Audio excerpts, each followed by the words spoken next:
maybe we need no agenda emergency hammers. Adam Curry, John C. Dvorak. It's Sunday, July 22nd, 2018. This is your award-winning Gizmo Nation Media Assassination, episode 1053. This is No Agenda. Reading the black bars of FOIA and broadcasting live from the capital of the Drone Star State here in downtown Austin, Tejas, in the Cludio in the morning, everybody. I'm Adam Curry. And from northern Silicon Valley, where we're doing a show pre-Zephyr, I'm John C. Dvorak. It's Crackpot and Buzzkill in the morning. Yeah, you're right. That's the groovy part about a podcast. We can start whenever we want, early, late. Or whenever we're ready, which is what we do. Yes, whenever we're ready. Whenever we're ready. Man, a lot of grief. Got a lot of grief. I think that you could open every show with that. I got a lot of grief. We hit Belgium head on with the rain sticks. Just got the lower half of the Netherlands, but we discussed this on Twitter. I really have nothing to say. You know my position on this. Yeah, I can hold myself blameless for this mess. Well, it gets worse because we have a very serious request from Norway now. So first of all, it rained everywhere except in the Netherlands where we wanted it to rain. And thanks, Muslim clerics, a lot of good your praying did. That didn't help much. Andromeda. I think it's because, a lot of this has to do with the speakers in the countries and the volume that they play the show at. And I'm just guessing that in Holland, they play the show over earbuds. Yes, it's not loud enough. Well, Andromeda wrote in from Norway, and she and her husband say it's pretty critical. In fact, we are their last chance. Since the beginning of May, there's been an unusual period of beautiful and warm weather in Norway, unseen in decades, maybe ever. Sunshine for days, temperature breaking every possible record. 30 tropical days so far in Norway. All caps. Wow, sounds good. That's what I'm saying. Why would you? What are they complaining about? What's your problem? Well, is it rain? Is it place on fire? No. Yes. Oh, it is? Numerous forest fires. But here's the real problem. Because the warm weather began so early this year in April, they have a full-blown agricultural crisis. Yes. Well, that's nothing we can do about that. Grass from first yield was 30% of a normal year, so they don't think there'll be any second yield. Farmers are sending their cattle to slaughterhouses because they won't have enough feed for the winter, which will lead to a shortage of dairy products next year, possibly the year after that. But a boom in meat. Yeah.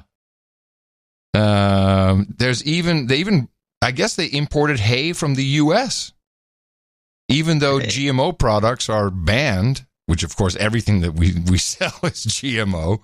Pretty much. Yeah. So, we're out to poison the world. They're specifically asking for rain stick action. I don't want to deny anyone that, but I feel a little gun shy after I admit I was a little careless on the stick. But maybe we should just do one shake for Norway? I think you did. You mean, one flip, period, no more? One flip for Norway. And we're going to do it simultaneously this time. Yeah, yes. You count me in. I mean, I've clearly got to get my my game back on. Okay. On the 3, 2, 1 count. All right. We flip once. All right. 3, 2, 1. All right, Norway. All right, Andromeda, let us know how that went. That was not enough to do too much damage. No, I think if anything that misses Norway will be okay. But again, apologies to Belgium. Wow, so sorry. No, well, then again. Then again. Well, after years of speculation, I tell you, and certainly speculation on this show, we've always wondered who was behind the white helmets, those agents provocateurs, those actors who love saving people, then saving them again for the Instagram for their buddies. We've seen it so many times. They've seen a number of people 2 or 3 times wearing the same exact clothes. Yeah, but also they put the victim back and then they do the whole scene again on Instagram. They're very silly. For years, the White Helmets have saved thousands of lives in Syria, but now even they've had to flee. After a request from the United States and some European countries, Israel evacuated them and their families to Jordan, saying there'd been an immediate threat to their lives. Israel's military stressed its non-intervention policy in Syria. According to Jordan's foreign ministry, they'll spend 3 months in the country and then be settled in Britain, Germany and Canada. The White Helmets have mostly saved lives by rescuing people trapped in rubble after government and Russian airstrikes in rebel-held territory. Jordan's foreign ministry said their lives were in danger after a government offensive regained rebel-held parts of southern Syria. In all, 800 men, women and children were bussed out of the danger zone towards Jordan. In the last few days, several hundred rebels and their families have also been evacuated from Quneitra province as part of a peace deal brokered by the Russian military. The Syrian army, backed by Russian airstrikes, is gaining ground in the province, which borders the Golan Heights. Israel annexed the Golan from Syria in 1981. Well, there you go. So Israel was funding him, after all. I find that weird. Why? Because of all these variant reports we kept getting. Well, remember, the whole strategy behind the White Helmets is, keep telling lies about what's been going on. And therefore, more intervention, more pushback, more bombs. Even Trump bombed a couple times. To me, it seems very clear. Israel was behind it, and they're extracting him. Now that we apparently have some deal that no one's reporting on. I mean, was there any big headline breaking news for you? That was the secret meeting between Putin and Trump. Well, yes, it's reporting obviously. On. So he hooked it up. So he's got Russia working with Israel. They're going to take care of the Syria situation. How that affects Iran is a little unclear, but that must have been part of the deal. Like, all right, keep Iran out of there, and we'll let you guys do whatever you need to do. And now it looks like 2 million Syrian refugees can go home. Well, let's hope that's exactly what happens. Well, of course we hope that's what happens. I wouldn't want any other way. I'm just a little irked that the Israelis were behind the White Helmets. It seems very obvious to me. Huh. Well, again, this is not proof positive by any means. It's of course. Oh, yeah, coincidence. Why? Well, all right, fine, coincidence. Could be. Yeah, it could be. I'm not buying it. It seems like they were the bad actors. On that part, I mean, everyone is a bad actor. But there's been no announcements, no overview, no real explanation of what the deal was. But yeah, of course, that's what they discussed. Let's subpoena the translators. Nut jobs. Seriously, nut jobs. But they're completely out of control. The media has lost it. This guy, Mark Shields, that's on the PBS NewsHour on Fridays with Brooks. Yeah, the right. guy, yeah. Besides, now he's like apoplectic over Trump. Ooh, good word. Would you please explain apoplectic? A wreck. Okay. He's a wreck, yes. And he, do I have these clips here? These were my Shields clips. Yeah, I got it here. I got Shields on Trump Putin. Yeah, I guess Shields on... What is this? I don't know. I have clips here. Did you print off the wrong clip list? I'm going to have to think that. Okay. Why don't I play it and you can hit Control P? Oh, wait. Let me set it up. Okay. Let me set it up. He is not only shaking now when he's talking about Trump. Ooh. He's getting liver spots all over his face. Oh, God. His hair is kind of like doesn't look right, like a bad hair day. He's just a wreck. Oh, he's getting sick from it. This is a bad situation. I've seen this happen. I will relate an anecdote that my daughter's told. She said she's out at some restaurant and there's a guy sitting nearby bitching about Trump and then bitching about the fact that since Trump's been elected, he's developed high blood pressure and has to take a bunch of medication. Oh, God. This is unhealthy behavior, people. That's what we've been saying all along. Jeez. But let's listen to this guy go nuts. All right. Meanwhile, you get the flat cable and put it in the RS-232. We're left with, Judy, a week of, I think, a blow to the United States of America.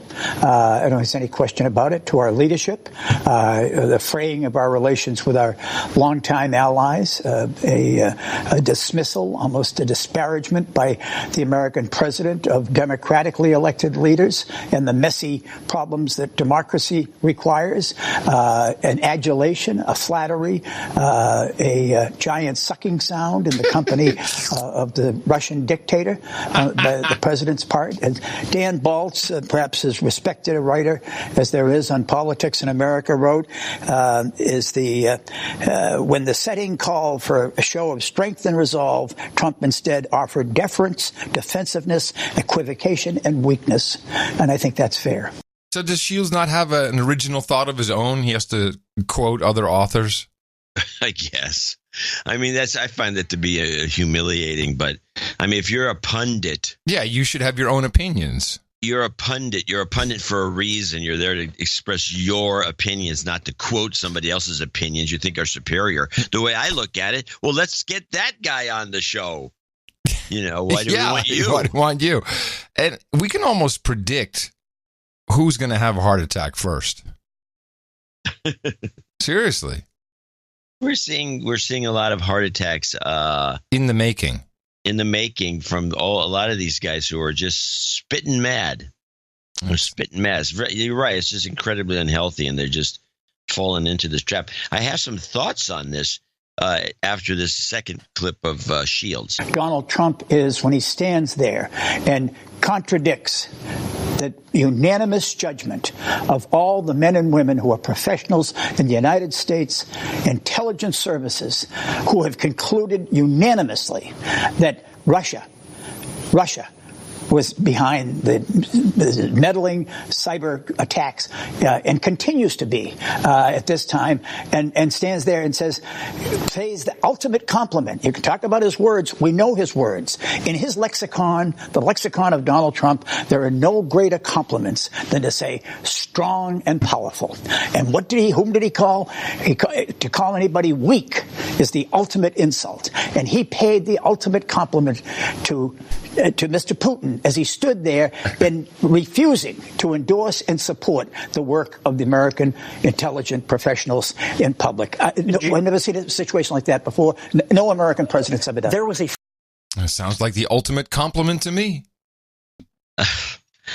The guy, he did have some right analysis there about what Trump thinks is a compliment, what he thinks is an insult. Weak. We've discussed weak on the show some time ago. Right.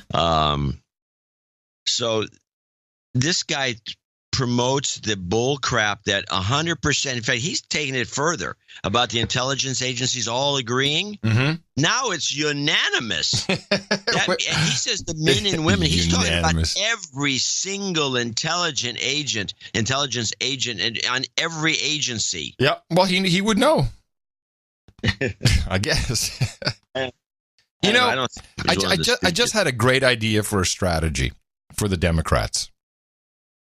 And it's not a new one, but the timing would be perfect right now. They're early. I mean, they're peaking so hard right now with this is going to be a problem. Yeah, I mean, to take this all the way to November, we need more events. We don't have. I mean, Putin I think that's the summit. That was the meeting. That was the big one. They can keep this going for a while, but already, if you look at, there was a Gallup poll, which I guess I trust Gallup. That had, Russian collusion is like 17 or 18 on the list of things people find important in America. Yeah. I didn't expect it to be high, but I didn't know it was that low because people are tuned out. They're just tuned out. It's not working anymore. They hear it over and over again. And where's the evidence and all the rest of it? It's like. No, they're also just tuned out. They're just tuning out. They're done with it. But there is something that could be done. It's an old strategy. We've discussed it before. And remember, the Democratic Party is now completely leaderless, and I would say, true. Just speaking of heart attacks, it would be a good time for Bill to go. Yeah, actually, because then we could have a solid 6 weeks of mourning and video, lots of video about his values, how great he was, how he balanced the budget. Yes, how he got rid of Yugoslavia, all kinds of great things that we could miss on. I mean, he was a fun president, I'll say. He had his good moments.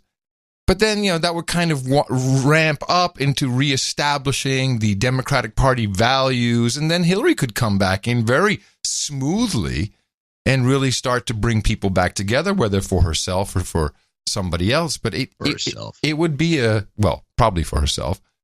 I'm just saying it would be an interesting strategy. Not for Bill, of course. He might not think it's so interesting. No, and Bill's not really, I think he's not really upset about anything. I mean, he's not like this Shields guy who's upset. He's apoplectic, as I like to say. Yeah. Bill's not. He just thinks it's great because it's just fine. He doesn't care. Yeah. So he's not really a candidate for an immediate heart attack. But have you seen him? Yeah, he looks like hell. Yeah, the shadow of his former self. It wouldn't surprise anybody if he dropped exactly. Dead. And the Hag team, they'd be ready. Did you see David Rockefeller when he was 99? I mean, the guy went for another decade or so. He looked like he was the walking dead. Well, that's because he drinks infant blood or something. Yeah, that's what those guys do. I have one deranged clip from NPR, which has just been such a joy to listen to. NPR News. This is actually the Week in the News. It's an actual news program, not just some about the news. It's about the news. Yes, Jack Beatty back once again. Well, I didn't realize that Fifth Avenue ran through Helsinki. Now, that was to me the revelation. During the campaign, the candidate Trump said, My people will support me even if I go out on Fifth Avenue and shoot somebody. Well, the New York Daily News on Tuesday had a cover showing Trump and Putin walking down Fifth Avenue. Putin is bare-chested, by the way, and Trump is holding a pistol and he's shooting Uncle Sam. That press conference was the Fifth Avenue moment. And it told Trump, or I think the danger is it told Trump that he can get away with almost anything.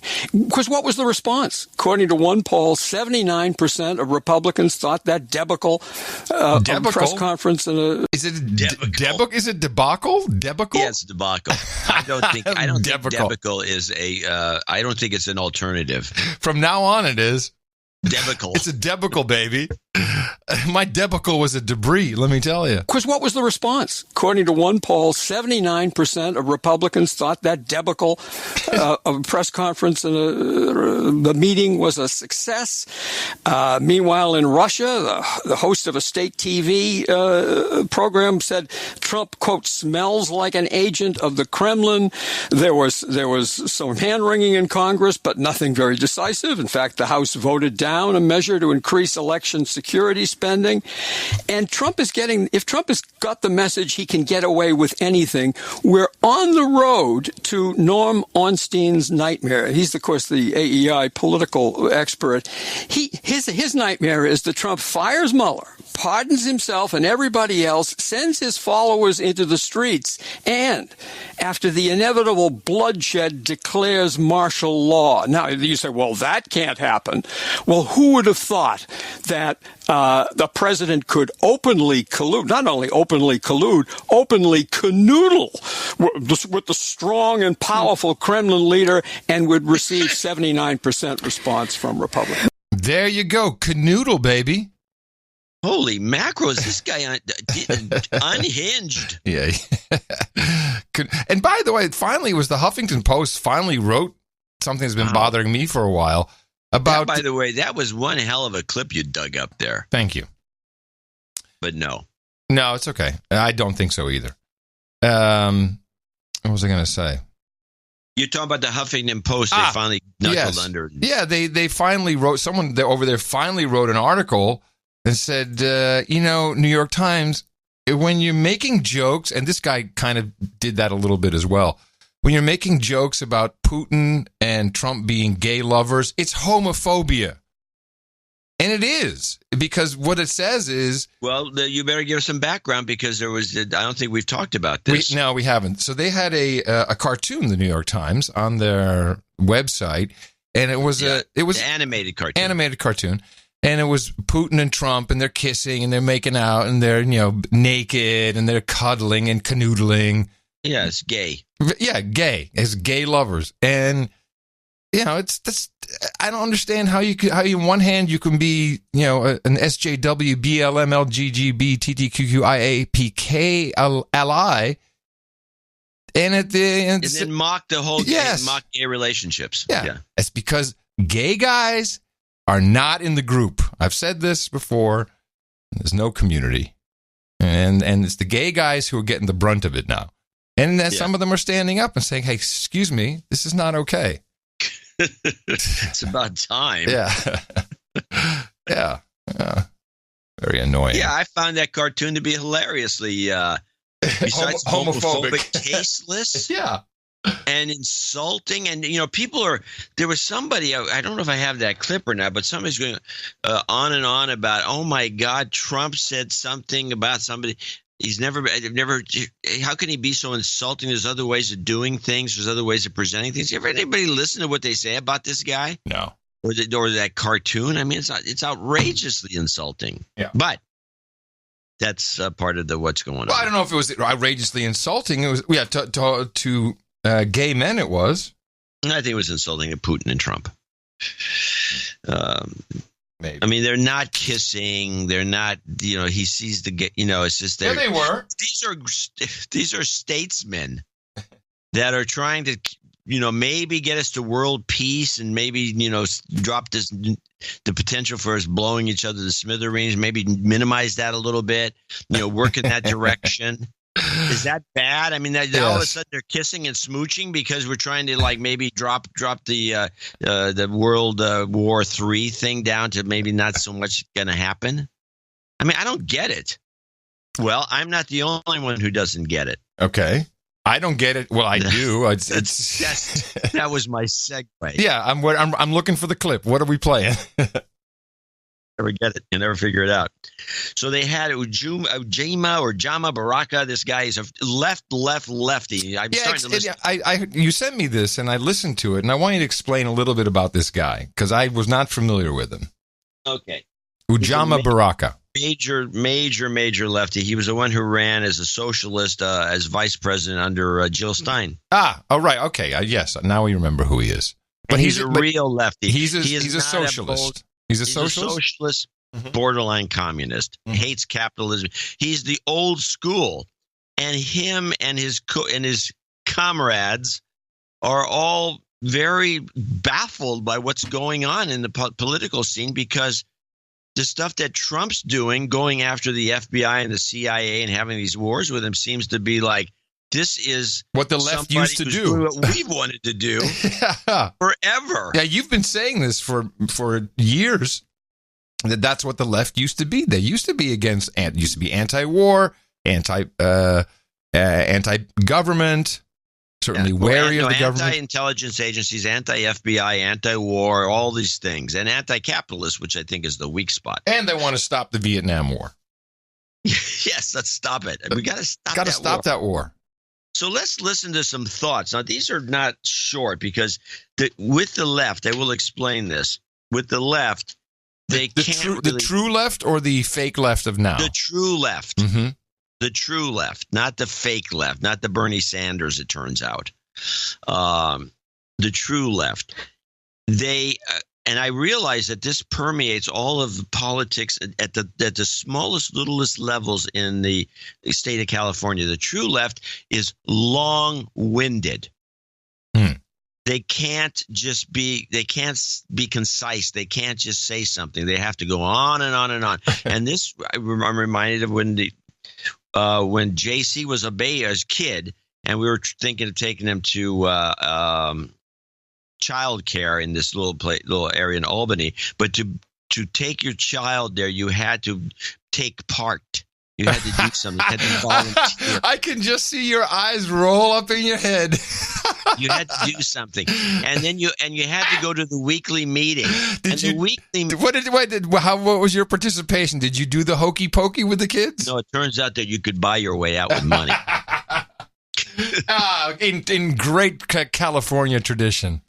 So, but they had to go to these meetings, and I think that was the deal breaker for me. These meetings. Wait. What kind of outfit was this with meetings? It's like the Montessori AA? It was just a typical Bay Area local daycare. Jeez. And these meetings were these long-winded women going on and on to the point where you wanted to shoot yourself.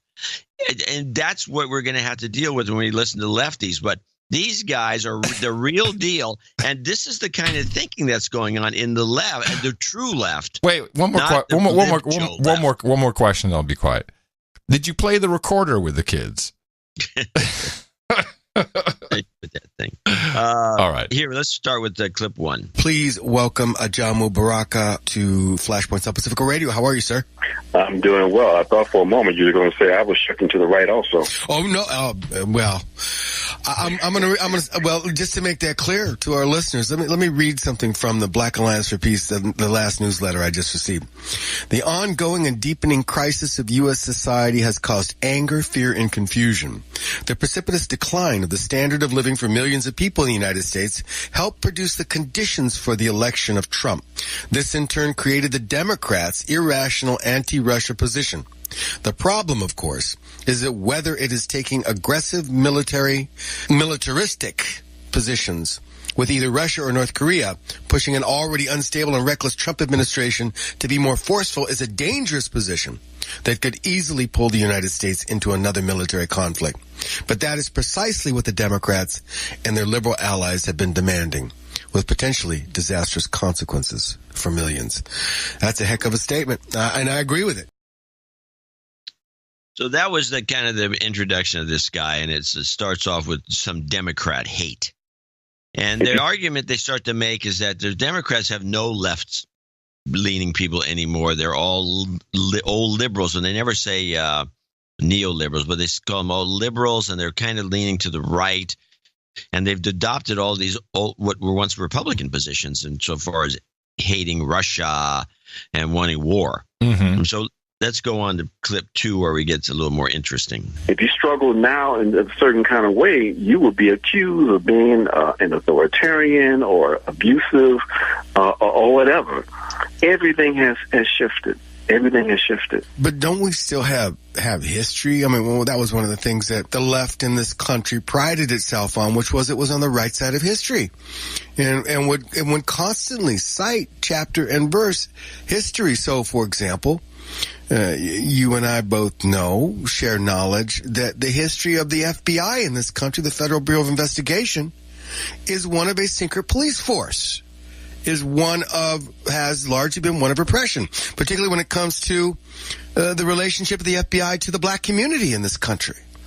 Or when it comes to the relationship of the FBI assassinating political figures like... Hold on. What is the historical bad relationship between the FBI and the black community in this country? Well, it goes back to the assassination of Martin Luther King. We're sure the FBI did that. They're pretty convinced of it, and they also got some of the records from the old J. Edgar Hoover thing, where they put a tail on anyone who was who had anything to do with King, with civil rights, had a tail put on them. The FBI was following them around and bugging their phones. And all right, good. It goes. I mean, you could. There's books written about it, but this thing here, what he's about to say, is the one that kind of got me. Because he said it on some other show, the guy who's the host, about this assassination of this Puerto Rican guy. I don't know anything about this, but back it up. When it comes to the relationship of the FBI to the black community in this country. Or when it comes to the relationship of the FBI assassinating political figures like Filiberto Ojeda Rios in Puerto Rico, right? We know that.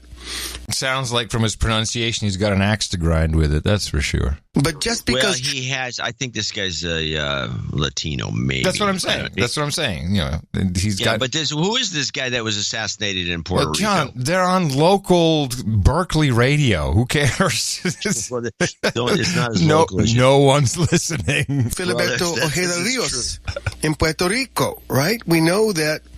But just because Trump criticizes the FBI and Mueller and says that they're putting one on him doesn't automatically eliminate what we know about the FBI. But suddenly, we've got these fools who are saying, we should not be criticizing the FBI. Look, Kevin, I'm not going to call this person's name. There was someone I saw on Facebook just yesterday, one of the well-known, if not famous, leftists in this country, who was circulating a story from the Daily Cost, one of those liberal rags. The Daily Caller, that's in which they were the central character in that story was John Brennan, who was in fact criticizing Trump and basically saying that what he did was essentially traitorous. And so I'm thinking, why would this individual be highlighting and legitimizing a criminal like John Brennan? This is the kind of confusion that we have at this point. Now, how does he know John Brennan's a criminal? It's just by definition. Okay. So now we're talking, this is the real left, and this is one of the things that we don't do on this show, which is look at the other side, but not the other bogus side, not the Bernie Sanders actual side, the actual other side. The actual other side of the fence, and hear what they have to say, because they're completely beside themselves witnessing this, because it makes no sense to them, and this is kind of brought to a head in clip 3. The fact that there was this off-the-shelf illegal intelligence operation that seemed to take form in July of 2016 under the auspices and control of Democratic Party operatives to infiltrate and to begin to gather information on the Trump campaign in order to either come up with a quote-unquote October surprise, or to, in fact, as Peter Strzok said, to have a insurance policy just in case of the unlikely possibility of Donald Trump winning. So this criminality that Trump refers to all the time took place at the highest levels of the FBI and the CIA. They roped in the DSA and under the leadership of the Director of National Intelligence. And they never dreamed, I think, that the depth of the conspiracy will come out, because, again, they were convinced that Hillary Clinton was going to win. And if she would have won, then this kind of illegal activity that they engaged in infiltrating this opposition campaign would have come out. But, there's enough, my point is, there's enough evidence there for us to at least be raising serious questions. But because Trump is raising those questions and people who support Trump, then they are automatically dismissed. And that, to me, is very, very dangerous, because we're talking about criminal activity at the highest level of government, one. But secondly, what does it imply if a real radical, for example, was able to win that highest office through some kind of miracle or whatever? Oh, Lord. If these folks are willing to engage in what they're engaging in right now to undermine a member of their own class, what would they have done if Jill Stein had won? Well, the same thing they didn't do when Obama won, who was definitely radical.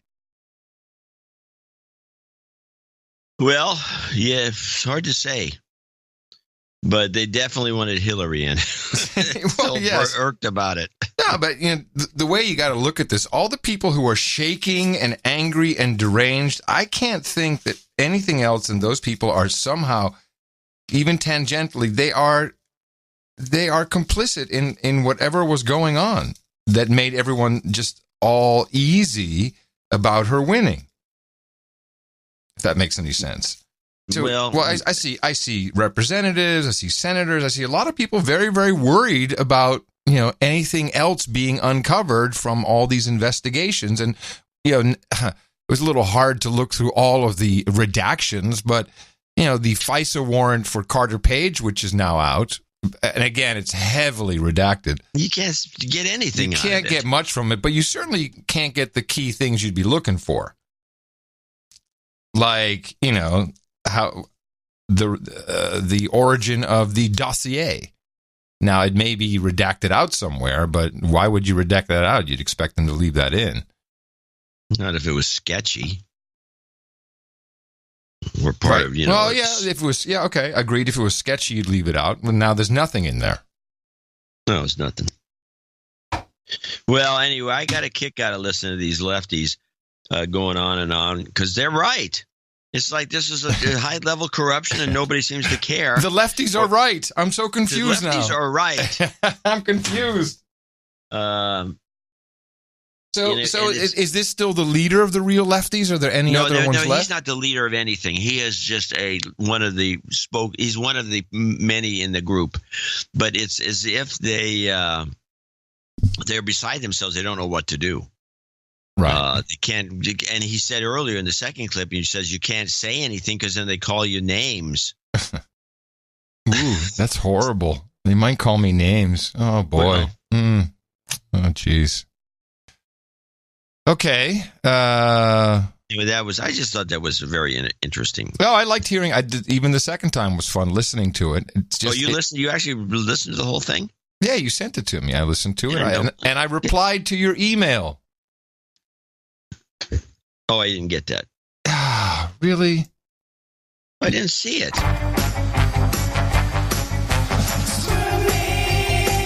Come on, go find it. Go to your squirrel mail, John. Yeah, find it. I know you can find my email. That's right. The mail program that never disappoints. It's...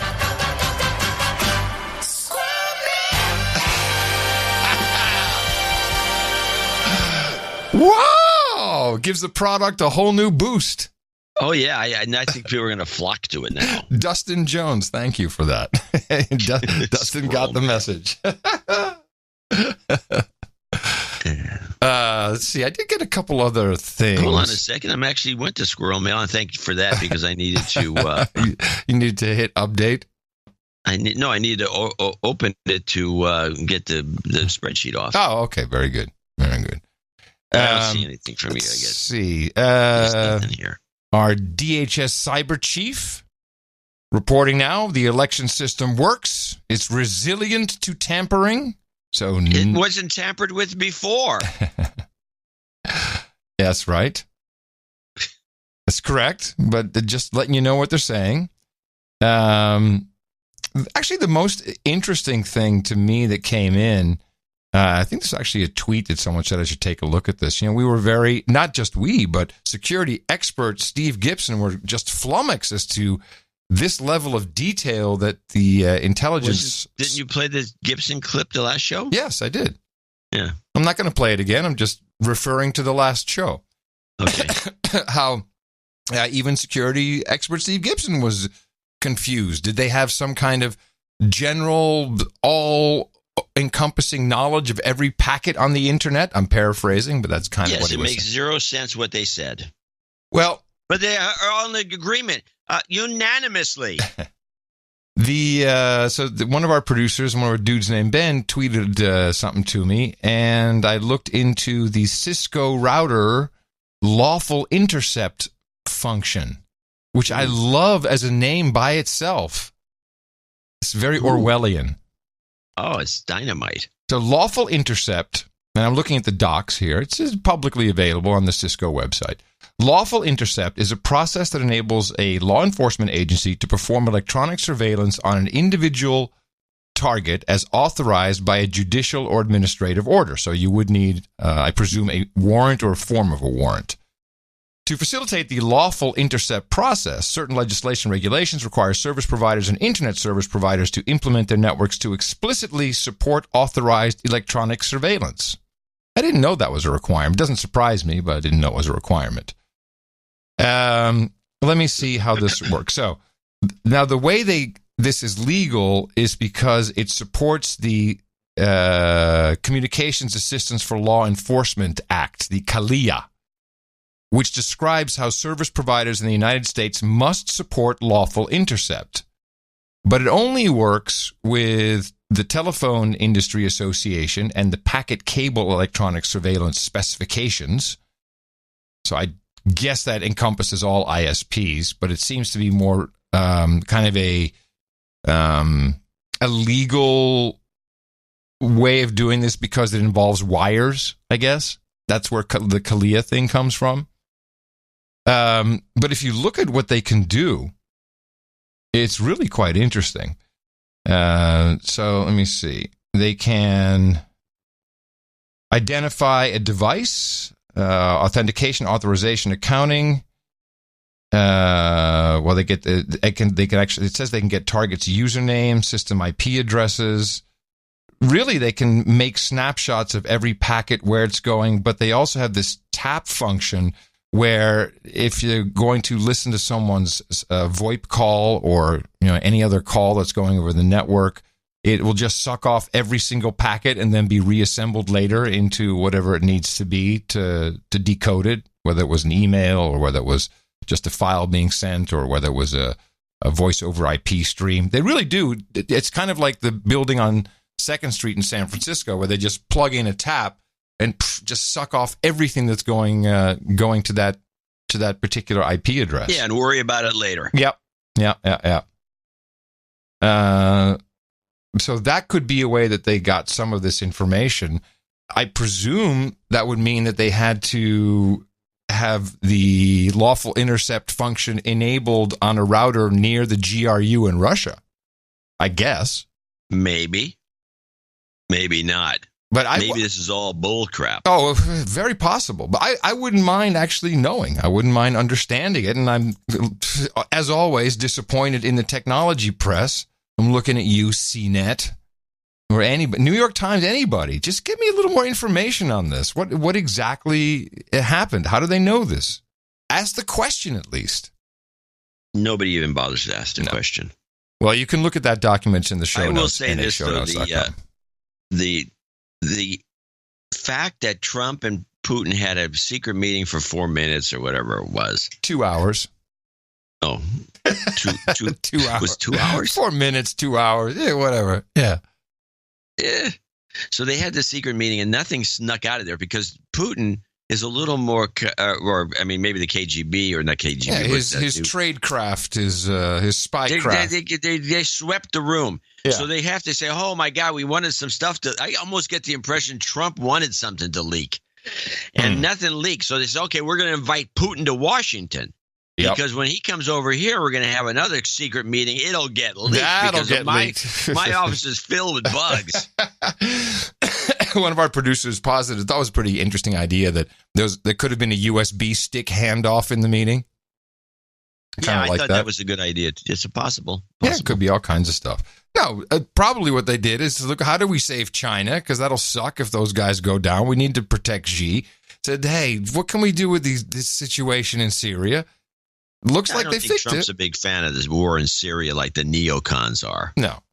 And let's remember that is really the reason for this Russia hate is there is a large group, certainly in the United States, who really advocate for war, and they really want it because it's good for business. And I'd say you can call them neocons, you can call them Republicans, they're douchebags. But I call them douchebags. Yeah, well, they're douchebags, but they really want war because it does work, but we don't need it. The economy is on paper looks great for whatever that means. Well, a lot of it has to do with we decimated our manufacturing base by giving everything to China and letting them take our technology and everything in between. It's going to look great because it looks like we're after a war. We're rebuilding the economy like it was with Germany after World War II. After the war, yeah, exactly.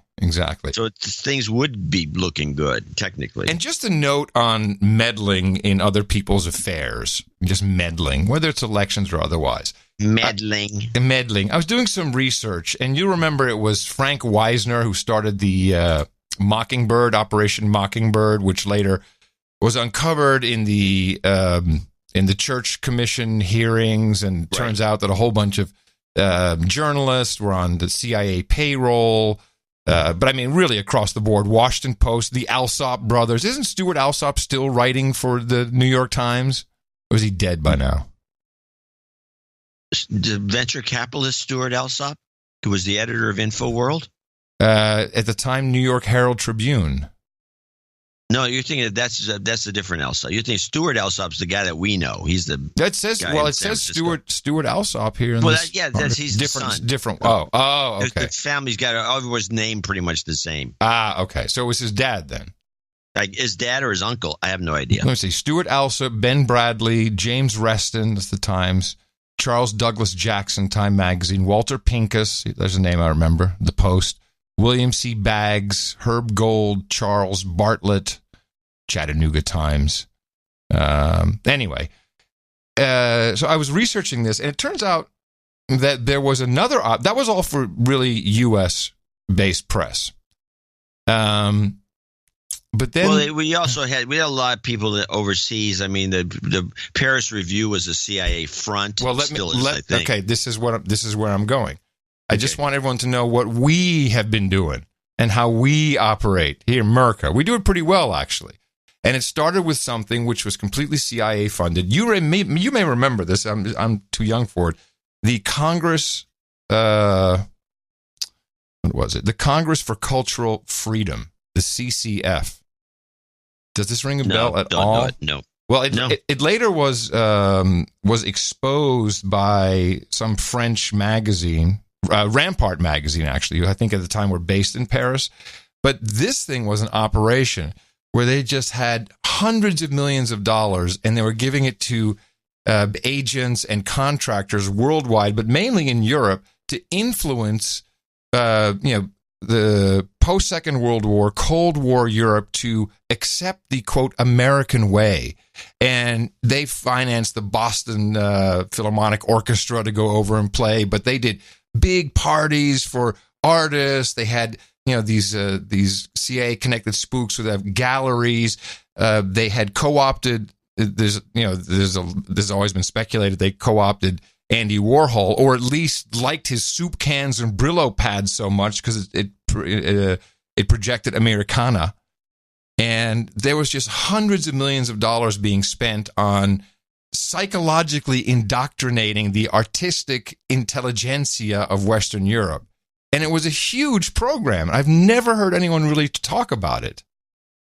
Yes, there has been some discussion about this co-opting the art community by the CIA to promote American values, especially overseas where they really didn't exist much. And this is 60s, 70s when this was taking place. Yeah.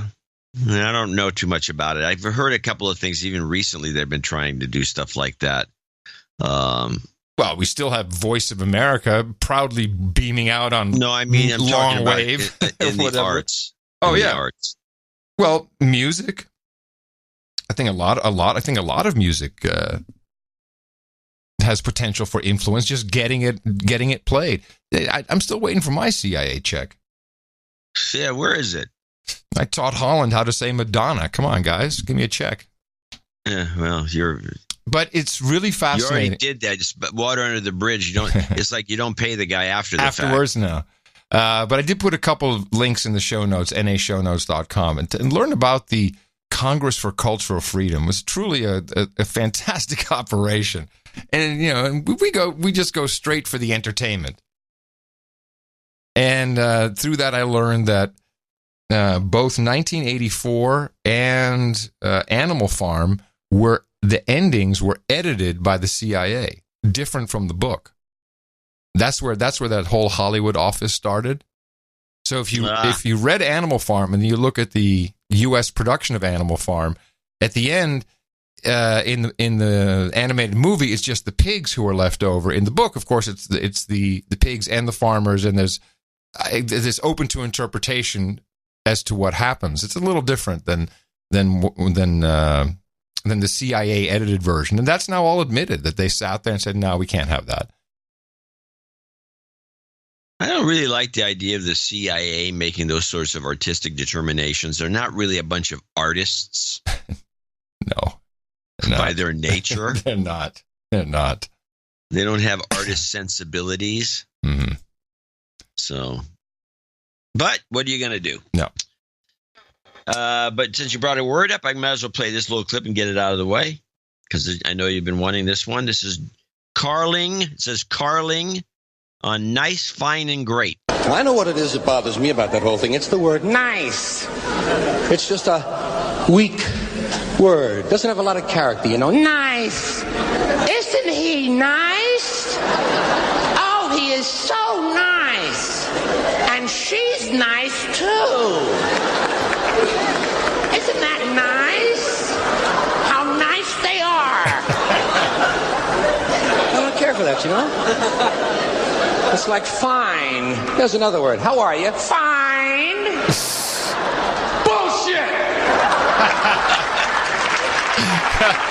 Nobody's fine.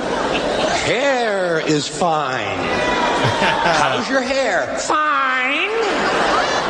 That makes a lot more sense to me. Some guys are great. You ever meet those guys? Great. Isn't this great? God damn, this is great. Look, they're going to kill that guy. Isn't that great? That's great. Yeah, Tina is smiling, I know. We have lots of conversations about the word fine. I call it the F word. Before I'd heard this Carlin skit, I said, fine. Oh, that's the dreaded F word. It wasn't all that great. Oops, now I said the great word. Yeah. Great. Yeah, you're that guy. I am that guy. Before we hit our first break, we have another fantastic story. I'm not quite sure who's playing it or how or what the deal is, other than it just plays so well to the imagination. Moreover, her GQ spread, I didn't even know that this woman had done a spread in GQ. This is the new Russian spy. What was her name? Marina? Yeah, is this the redhead or is this another one? This is a different one. I mean, it's from Central Casting. It couldn't be any better. She's another redhead Russian. I saw her. I didn't clip any of this, but I saw her and I said, wow, she's following that kind of Russian kind of style where she's kind of pretty when she's young and then she starts looking like a babushka pretty early. The ankles balloon. And I'm thinking, geez. Maria, but it's not the same woman. Okay, her name is Maria, but if you just do a Bing search on Maria GQ Russian spy, and I'm not sure yet how she got in GQ, but you know, everything you want in your Russian spy hot chick fantasy is there. And here's a little background because we have spies amongst us, baby. It's just like the movies. I'm a representative of Russian Federation. In this video and in a photo shoot for GQ, 29-year-old Maria Butina looks like a Russian spy out of Central Casting. She came to the U.S. on a student visa in 2016. But the Justice Department alleges she took steps to develop relationships with American politicians in order to... Now, what bothers me about the reporting, besides it being typically shit and just so incomplete, if she came in on a student visa in 2016, she should be deported. It sounds like she changed her status or something happened, the reason why she is still here at all. Otherwise, maybe she's just being held in detention because she was here illegally. You can't come in on a student visa and be working in any capacity, and I doubt that you got a student visa for 3 or 4 years. Those typically go year by year. So, you know, I'm looking at pictures of her. The other girl is much better looking. Oh, yeah, but she got deported. Yeah. So this is all we got. Be happy with it. Advance the interests of the Russian Federation. Photos show her with Wisconsin's Republican Governor Scott Walker and NRA CEO Wayne LaPierre. Thank you, Maria. And thank you, Right to Keep Iran from Russia, for hosting this important event. During President Trump's inauguration in 2017, Butina sent out this photo of herself near the U.S. Capitol. She tried unsuccessfully to arrange a meeting between President Trump and Vladimir Putin. Maria is, I believe, the tip of the iceberg. Seattle's Naveed Jamali knows all about spying. In the same way that one would say someone enters the mob, I was eventually a made man. He provided information to the GRU, the Russian intelligence organization recently indicted by special counsel Bob Mueller. The Russians believed I was a legitimate asset, that I was trustworthy of being given directives to collect intelligence for them, and I was now within their network. Jamali was actually a double agent working for the FBI counterintelligence division. Were you being paid by the Russians for this information? What I said to the Russians is, I just want money. So the short answer, Dave, is that, yeah, they were paying me. And what I did with that money was take it, give it to the FBI, who would then give me the same exact amount in cash back. And I think this is this little nugget here is the entire reason for the report, as the signal now is, hey, Russia, it doesn't matter who you try to buy because we'll just match your offer. What? Hold on a second. Let's go back. They're to what laundering he said, money, the FBI. That's what it sounds like. Yeah. But he says he took the money to the FBI and they gave him cash back. Yeah. What was the form of money the Russians were paying in? Pigs? Bitcoin? I don't know. I think it's irrelevant. Vague. It's irrelevant. I'm sure it wasn't a check but from the GRU. What's happening is it's the same process as money laundering, but I think it's also a message like, you know. Yeah, no, I get the message part. I just don't get his explanation. What he's telling me doesn't make any sense at all, but okay. Intelligence for them, and I was now within their network. Jamali was actually a double agent working for the FBI Counterintelligence Division. Were you being paid by the Russians for this information? What I said to the Russians is, I just want money. So the short answer, Dave, is that, yeah, they were paying me. And what I did with that money was take it, give it to the FBI, who would then give me the same exact amount in cash back. Yeah, so it sounds like it was an online transaction, and then he got cash. What a gig. So I'm happy to say that not only were we able to beat the Russians, but they were actually funding our efforts against them. Seattle is not immune to Russian espionage. FBI investigators tell me they kept a close watch on the now evicted Russian diplomats working at the consulate in Madison Park. And as we first reported 2 years ago, the Russians have been attempting to infiltrate some of our biggest employers, including Boeing, Amazon, and Microsoft. Whatever they can do to gain an advantage, it happens every single day. Corporate espionage. It's happening, yes. As Maria Butina works her way through our justice system, there are more alleged spies behind her, including some keeping a close watch on the Pacific Northwest. I know there are. Even though the consulate here has been closed, I have no doubt that there was a network that supported that intelligence collection efforts that relied on non-uniform, non-diplomatic cover personnel. And I very much believe that that network would stay in place here. Yeah. Good old Seattle. Filled with Ruskies. Hot ones. Hot ones. Hot Ruskies in Seattle. She's really not hot, but she knows how to carry herself. And she was sleeping with people. Like, for information. You know, if some woman wants to go out and start sleeping with people, just randomly. Spy. It's got to be a spy. I think she'd probably meet a few people. Yeah. See? You know, what's her name? She's sleeping with everybody. She's sleeping with everybody? What's her phone number? John. Then, let me see. Oh, yes. Browder now has to defend his reputation after Vladimir Putin. He has a reputation? I guess he's got something to defend. And when you need to go defend your reputation as a right-winger, where do you go? To the money, honey. You go to Maria Bartiromo. Or in this case, Maria, would you blow me? Tell us about that, because just to briefly go through your story, at one point, you were one of the leading investors in Russia. You owned a lot of Russian companies, Russian stocks in your Hermitage Capital Fund. You were living between Moscow and London. You were traveling back and forth all the time. When you became aware of corruption going on, oligarchs stealing money from Russian... What? There's corruption going on? What am I doing here in Russia right after the Soviet Union collapsed? I don't understand. Companies, you wanted... Go ahead. It's so stupid. I mean, you don't even go to Russia for the first time without being told, just reams of information about the corruption in Russia. It's, where not to go. Before the fall of communism, and it got worse after. Yeah. So he's all of a sudden...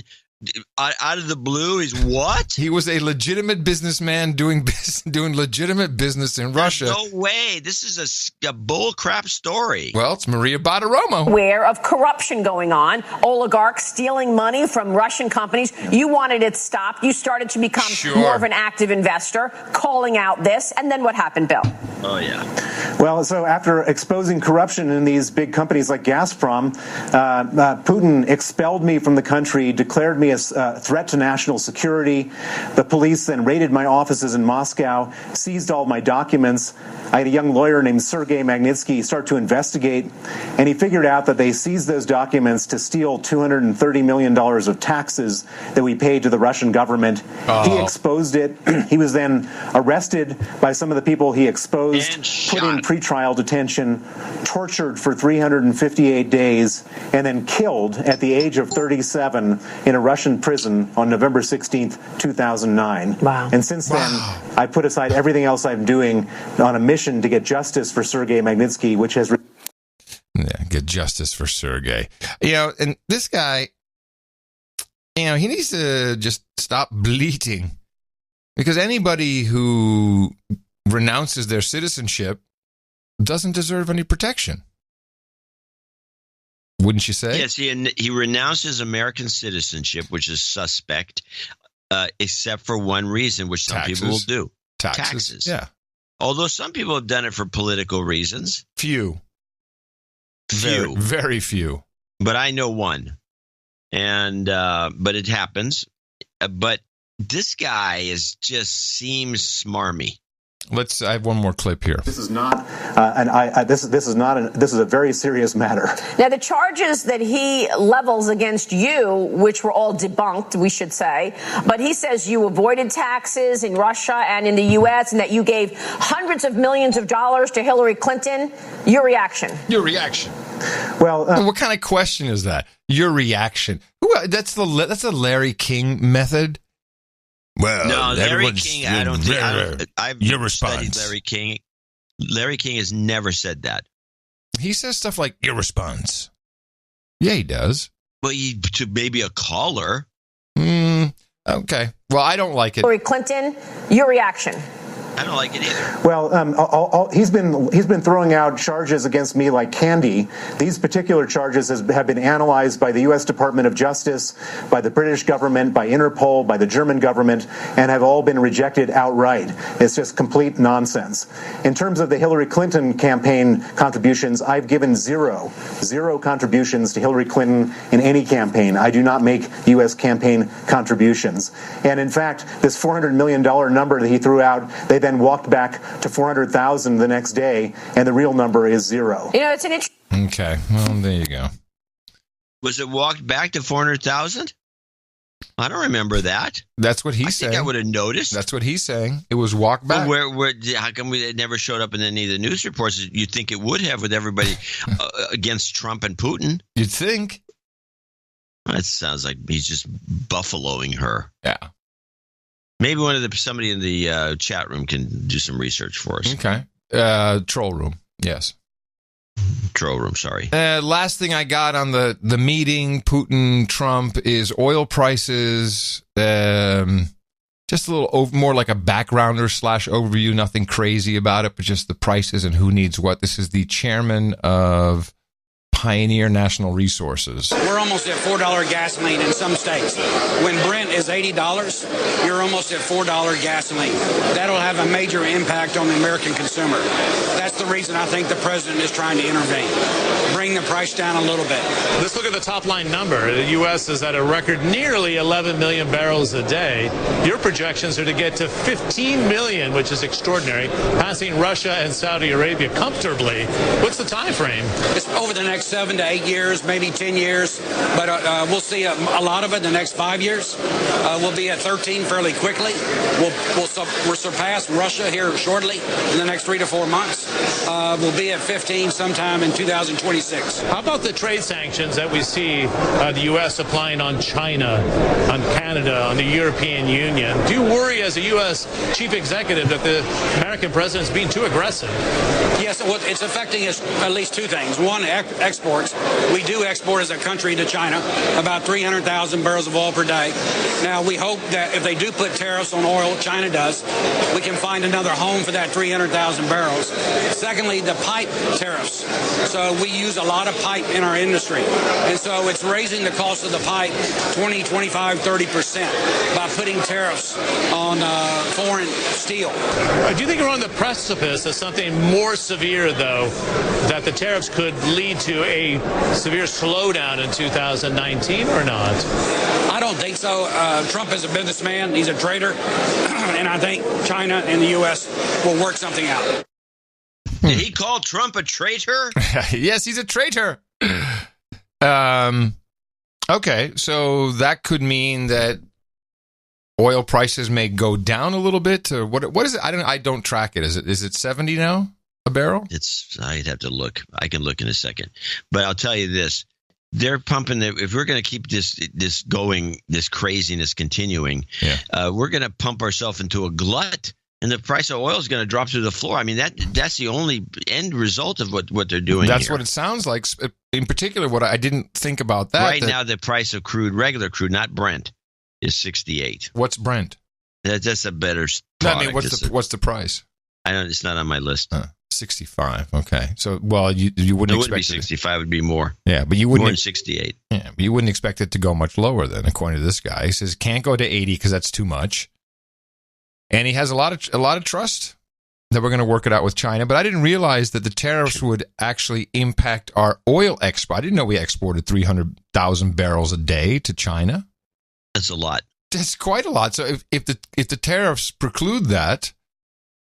That could be problematic. Well, China understands that they need the oil for the energy. I mean, yeah, they produce they have a lot of coal. They have a huge supply of coal, and they got these other things that they can use. They need more energy. They need a lot of energy because they're still in the growth phase. Well, whatever the case, would be a Dvorakism. The Congress... I got to get rid of that. Yeah, Congress is saying, okay, they will allow the president's deal with ZTE Corp to remain in place. No sanctions or adjusted sanctions for ZTE. So crisis averted on one hand. I think Trump had to show, according to my thesis, which is that he needed to help Xi keep ZTE alive because it would possibly trigger a domino effect in the Chinese economy. I could be wrong. Or you believe what everyone else says, that it's to get Ivanka's trademarks passed in China and to build Trump Tower in Beijing or whatever. Yeah, whatever he can do that emoluments clause. Crap. He can do that anytime. It's not. You'd think, but it's not. But and Ivanka can, she's not like she's starving to death. I'm just saying that is what people cite as the reason. Democrats. Yes, Adam Schiff. Vote for us. Adam Schiff in particular. Adam Schiff. Yeah, there you go. There's a guy. But that's good news, because you'd think that, okay, if Trump, I'm just playing my thesis. If Trump said, all right, I'll fix that, and he fixed it, and how he did that, I don't know. That was some real backroom shit, because there were bills, everyone wanted to slap him down over that. So someone went out with a message and said, listen, we really got to do this. Now we need the quid pro quo. What are we going to get back? No, it'll be something interesting. And with that, I'd like to thank you for your courage and say in the morning to you, John C. LSC stands for Cultural Freedom at Dvorak. In the morning to you, too, Mr. Adam Curry. Also in the morning, lost ships at sea, boots on the ground, feet in the air, subs in the water, and all the dames and knights out there. And in the morning to the troll room, anybody and everyone is welcome in the troll room at noagendastream.com when we do the show live. But it's a 24/7 operation, thanks to Void Zero and Space Force, Sir Bemrose and Space Force, who keep it running. And we have tons of cool shows on the stream. But we do the show live and we break in, and that's where everyone hangs out, the troll room, noagendastream.com. And in the morning to Nick the Rat. Besides having a fabulous show on the stream himself, Nick does plenty of artwork for us, and he has somehow pulled together the digital missiles, the attack, and showed us a landscape with Twitter missiles shooting skywards. Little Twitter birds with rocket plumes shooting out of their butts. It worked. Can't beat that. It worked. It worked well for the show. It explained a lot. Summarize the show. Summarize the show. Twitter birds with missile plumes shooting out of their butt. Thank you very much, Nick. And thank you to all the artists who support us. There. Well, hello, No Agenda Show. You came for the deconstruction. You stayed for the juvenile delinquency. I mean, the juvenile humor. Juvenile. We do have a few people to thank.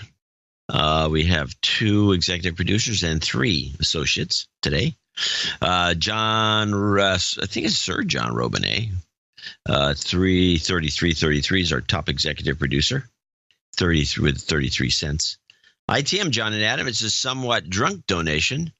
It's also a call out to all the douchebags and men, women overboard who have stopped listening or donating. If they've stopped listening, this message they won't be heard.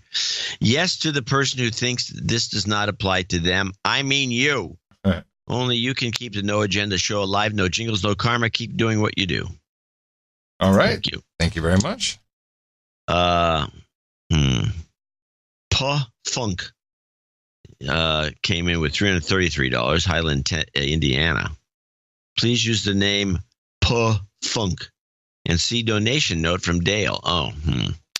Okay, I didn't do that. So I will go to Squirrel Mail. There we go.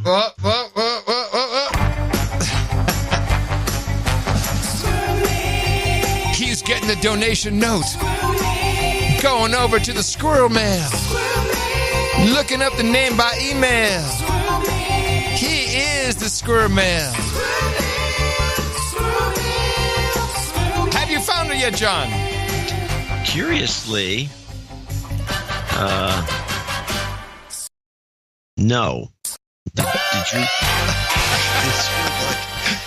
you look at, Jingle seems to work out. I'm not even gonna look. Anyway, he's got some jingle requests. I'll see if I can find it for the next segment. But there's for Puff Funk. For Puff Funk, did he send something? Is that why you're asking? He says a C donation note from Dale. His number is email, and I looked it up. I looked up just Dale because it should be everyone named Dale should show up, but it didn't. Request jingles. Let's just do these, and we'll deal with him later. Fact check false. He shot himself. Any collusion? Society defining. What does that mean? Well, here's what I know. I've never heard of he shot himself, and I've never heard of society defining. I have no idea what these are. I think he shot himself was no, her head is missing. No, her head is gone? No. Anyway, he wants to be Sir Funk of the Trolls. And he would like some early times and BF4. We'll take care of it. Fact check false. Any collusion? Wait a minute. I'm so behind here. I should try that again. Hold on. I'm just trying to make something work for him. All right, we'll try this. And why Fact check false. This is a horrible. Any collusion? This is just a mess. This is a train wreck. You've got karma. Not how it's supposed to go. All right, let me get back into the groove. And I got to put early times and BF4 on the list. Okay. I found his note, so we can read his note before we continue. Producer and huge fan here. No Agenda's YouTube video was the boot in the ass to get my friends and fellow producers, fellow producers, as I've hit them in the mouth into podcasting. We have a lowly podcast called the Netflix Explorers, where we just ramble on about Netflix movies and steal random NA tropes for ourselves in order to justify getting together once a week. So they have a podcast that's a meetup. It's basically a No Agenda meetup where they discuss what they saw on Netflix?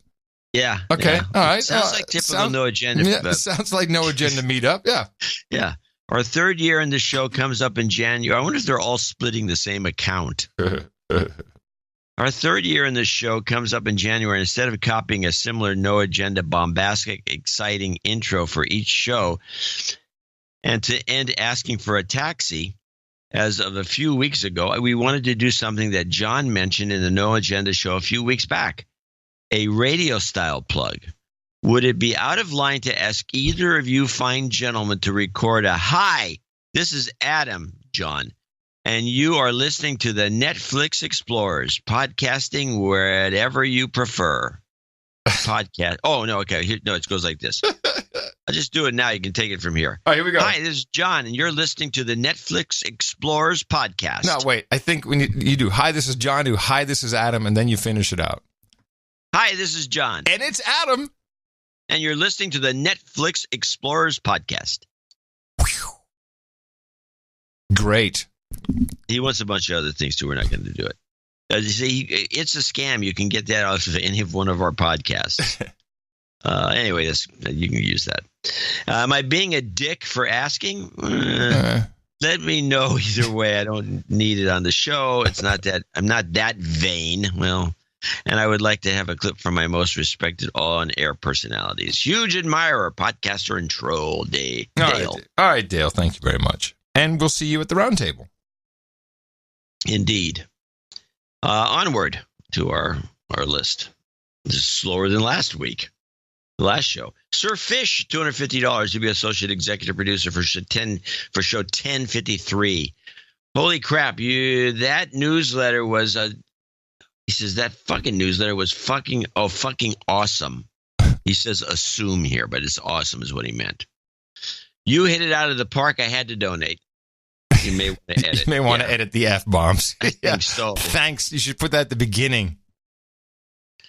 Sir Carey's, the newsletter had an essay in it because as we know, I eventually, every so often I produce an essay. Was this the Liberal World Order essay? Yeah. Yeah, it was good. Yeah, it was okay. It made a point. And you brought it up. Yeah. It made a point that this show is actually being attacked. Oh, well, we're most definitely being attacked. We're being attacked on Twitter. We're being atwacked. We're being atwacked is what we are. Atwacked. Yeah, by ducks. By ducks, we're being atwacked. It's, they're going to figure out something eventually, but, they try to go after our advertisers, which we don't have. We seem pretty bulletproof, but it certainly slows down the day. If your Twitter feed, because, that's one thing that Twitter is not good at. I'd like to just mute a whole conversation. Can you do that? No, you just keep muting the individuals. No, because, they or put blocking them is better because it irks them. Right, but they'll put 17 people on, and then, you're looking at your feed, and you're getting anything out of order, and it's just all hate and horrible things. Like, what? And I did what you told me to do the other day. I blocked the guy, reported him for harassing. And Twitter sent me back a note and said, no, we checked it, but it's not really harassing. But then you do it again. It's the same guy that and I wrote the same note. It's like he's 0 followers. I said 0 followers. He's following no one. It's just harassing. You block him, and then he starts a new account. And they sent me a note back and said, no, I don't think so.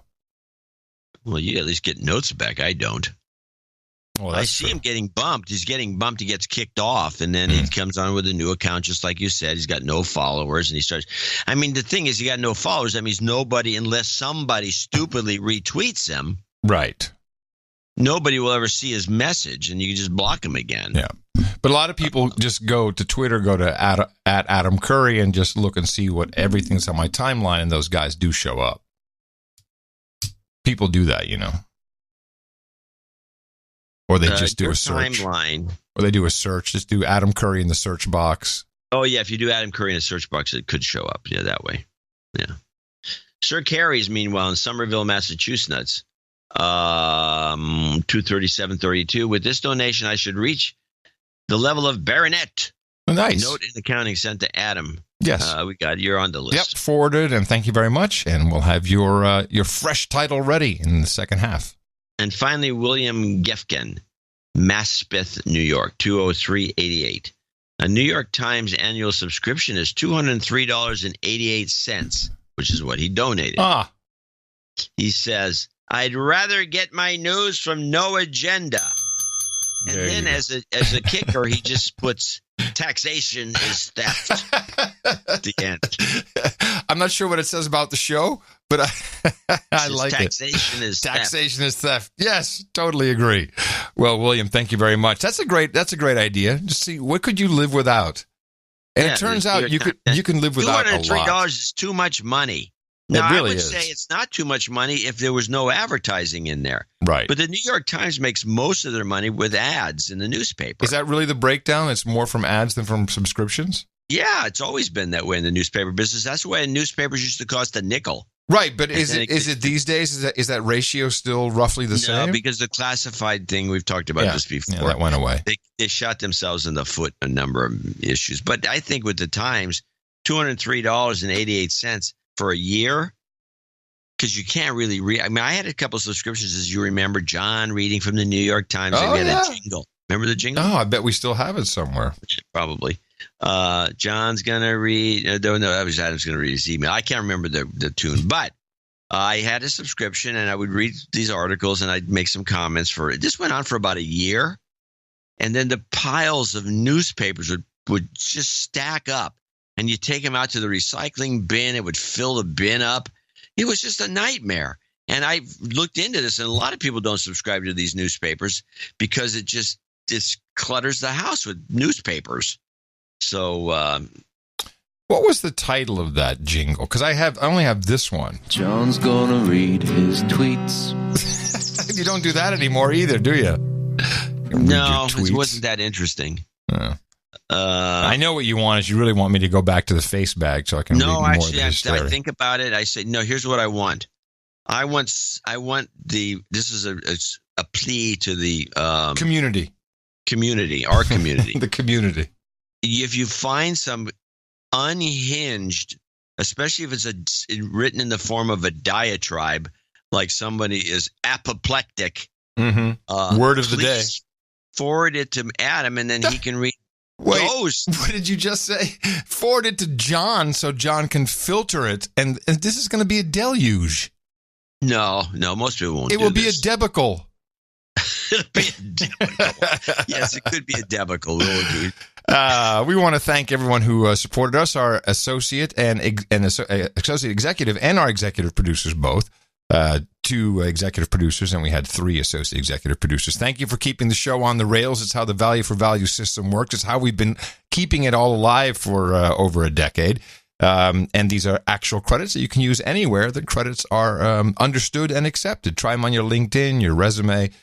You can say you're an executive producer of No Agenda Show, episode 1053. We'll be thanking more people $50 and above coming up later, and a new show on Sunday. Dvorak.org/NA, where we continue to hand out the deconstruction, which you can go out and spread worldwide. Our formula is this.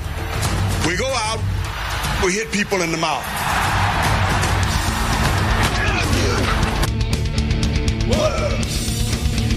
Order. Shut up, slave. Squirrel. Shut up, slave. I have one thing I just want to get out of the way. Okay. And this is the Whoopi Goldberg event. I'm glad, and somehow I knew you would clip it, and I thought to myself, everybody's seen this. I was like, I didn't want to bring it up, but I'm sure you have a reason to bring it up. Yeah. Because there's been a bunch of rumors that she's not going to show up on Monday. She's going to voluntarily quit the show. And I'm thinking, what, over this? I mean, I have the clip. Let's play the clip. A lot of it you can't hear because they're talking over each other. I guess Whoopi cusses her out and tells her to get off the show. Well, Judge Janine's promoting her book. Yeah. And then, because I have seen the segment, and I think at a certain point she talks to one of the other women about Trump derangement syndrome and beckons towards Whoopi, and Whoopi said, "Did you just point at me?" Yeah. And she went, yes. Here's the end of that little back and forth, just so we have a little context. Seen anything like this. I've never seen anybody whip up such hate. I've never seen anybody be so dismissive. And clearly you don't watch the show, so you don't know that I don't suffer from that. What I suffer from is the inability to figure out how to fix this. That's my issue. But one of the things that you talk about a lot, and I'm curious about it, is the deep state. How long has the deep state been there, and who's running it? Well, I want to answer your question because you had you a question. You had your opening statement, which was how horrible it is that Donald Trump is talking about all of these people. Sorry, you know what that's what you said. You said, Whoopi, you know what's horrible? That when people who shouldn't be here end up murdering the children of American citizens. You know what's horrible? When the president of the United States whips up people to beat the hell out of people. No. Say goodbye. Thank you to Judge Jeanine Pirro. Her book, Liars, Cheaters, and Liberals, is out now. We will be right back. something I very rarely do. I very rarely lose my cool, and I'm not proud of it. I don't like it. Well, she went on to say she didn't like being called hysterical, which I don't believe Judge Jeanine said. No, she never did, and Whoopi never apologized. So now the rumor is that she's going to be gone. Really? And I was thinking... Well, no, hold on. The rest of the rumor is that after that segment, Whoopi and Judge Jeanine were backstage, and she was yelling, "Get the F out, get the F out of the building." According to Judge Jeanine, Whoopi was so mad she was spitting on her. Yeah, I don't know about that. I think it's bullcrap. Hey, you know what? We need more women running the world because it'll be great fun. Yeah, Adam at Curry.com. Now, back to the situation. I just didn't see that what aired is what was important, not what went on backstage or anything else. I did not see why, if she gets kicked off the show, there has to be some reason other than this incident, because she's nuts anyway. Well, Whoopi so can't. I started looking at the Whoopi can't get kicked off of the show.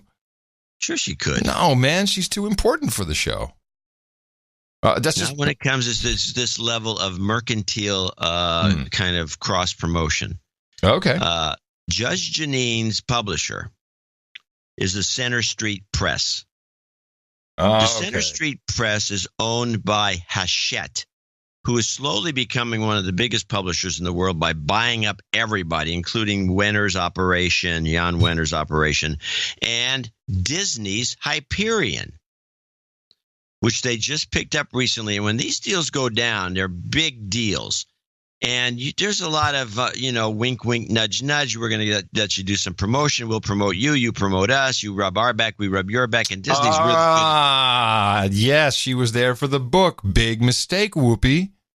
And they don't go for this. Like, this is interfering with commerce. Yeah. Yeah, Whoopi can have her stupid opinions about whatever she thinks, that is going on. But this is interfering with commerce. Judge Jeanine went back to her publisher who booked her there, chewed out somebody who chewed out somebody at Hachette, who chewed out somebody at Disney. Yep. We'll see what happens. Yeah, I think that is a very good point. So how long has this been a property of the same company? Hyperion, which was a development of Disney, they started the negotiations to buy the company in 2005, I think. And so they've been in bed with each other because Disney needs a publishing company. Right. And they don't, because they do a lot of business with publishing companies, the Marvel and DC Comics. Marvel, which is the name of a chip company. Anyway, they don't, this is like part of the business. You do these kinds of things. You don't let your hosts think that they're so important, which is what Whoopi does, thinks she's so important that she can get away with this. You really have to slap these people down once in a while. Yeah, when you get to the commerce level, yes. Because I'm sure Judge Jeanine's book is going to be a seller. Oh, yeah. And let's just say Judge Jeanine, she's 67. She's pretty spry. She's very spry. She's quick-witted. She's very presentable. Yes. Do I need to turn on executive mode? She's very That's when we talk about older women, we say they're very presentable. No, she looks like she's in her 40s. Wow. Well, you're getting lucky next time she sees you. Holy moly. A baby gets... Oops. Didn't mean to do that. Sorry. Wrong one. Anyway, so that's what I think might be going on if anything happens. Even though it'll be handled, Whoopi's going to voluntarily quit. If this is what the rumor is, she's going to voluntarily quit, which means she didn't voluntarily quit. Right. We know about that. Right. So and where's this rumor? Non-disclosure sign where she can't disparage the company. Where's this rumor showing up? Where have you heard about this? Non-disparagement agreement, it's called.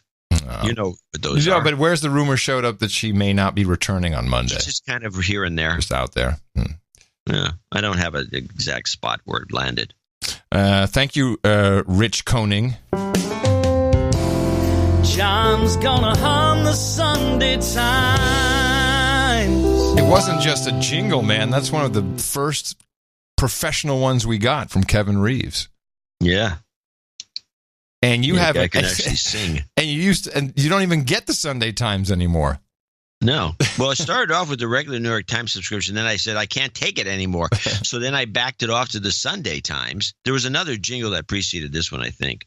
And then it was piling up too much. And I just said, what am I doing this for? It's like, no. Right. Well, that was back in the day when in 2008, 2009, and I was reading the Financial Times to you and you were reading the Sunday Times to me because the internet was really still quite fledgling, certainly with the news and analysis.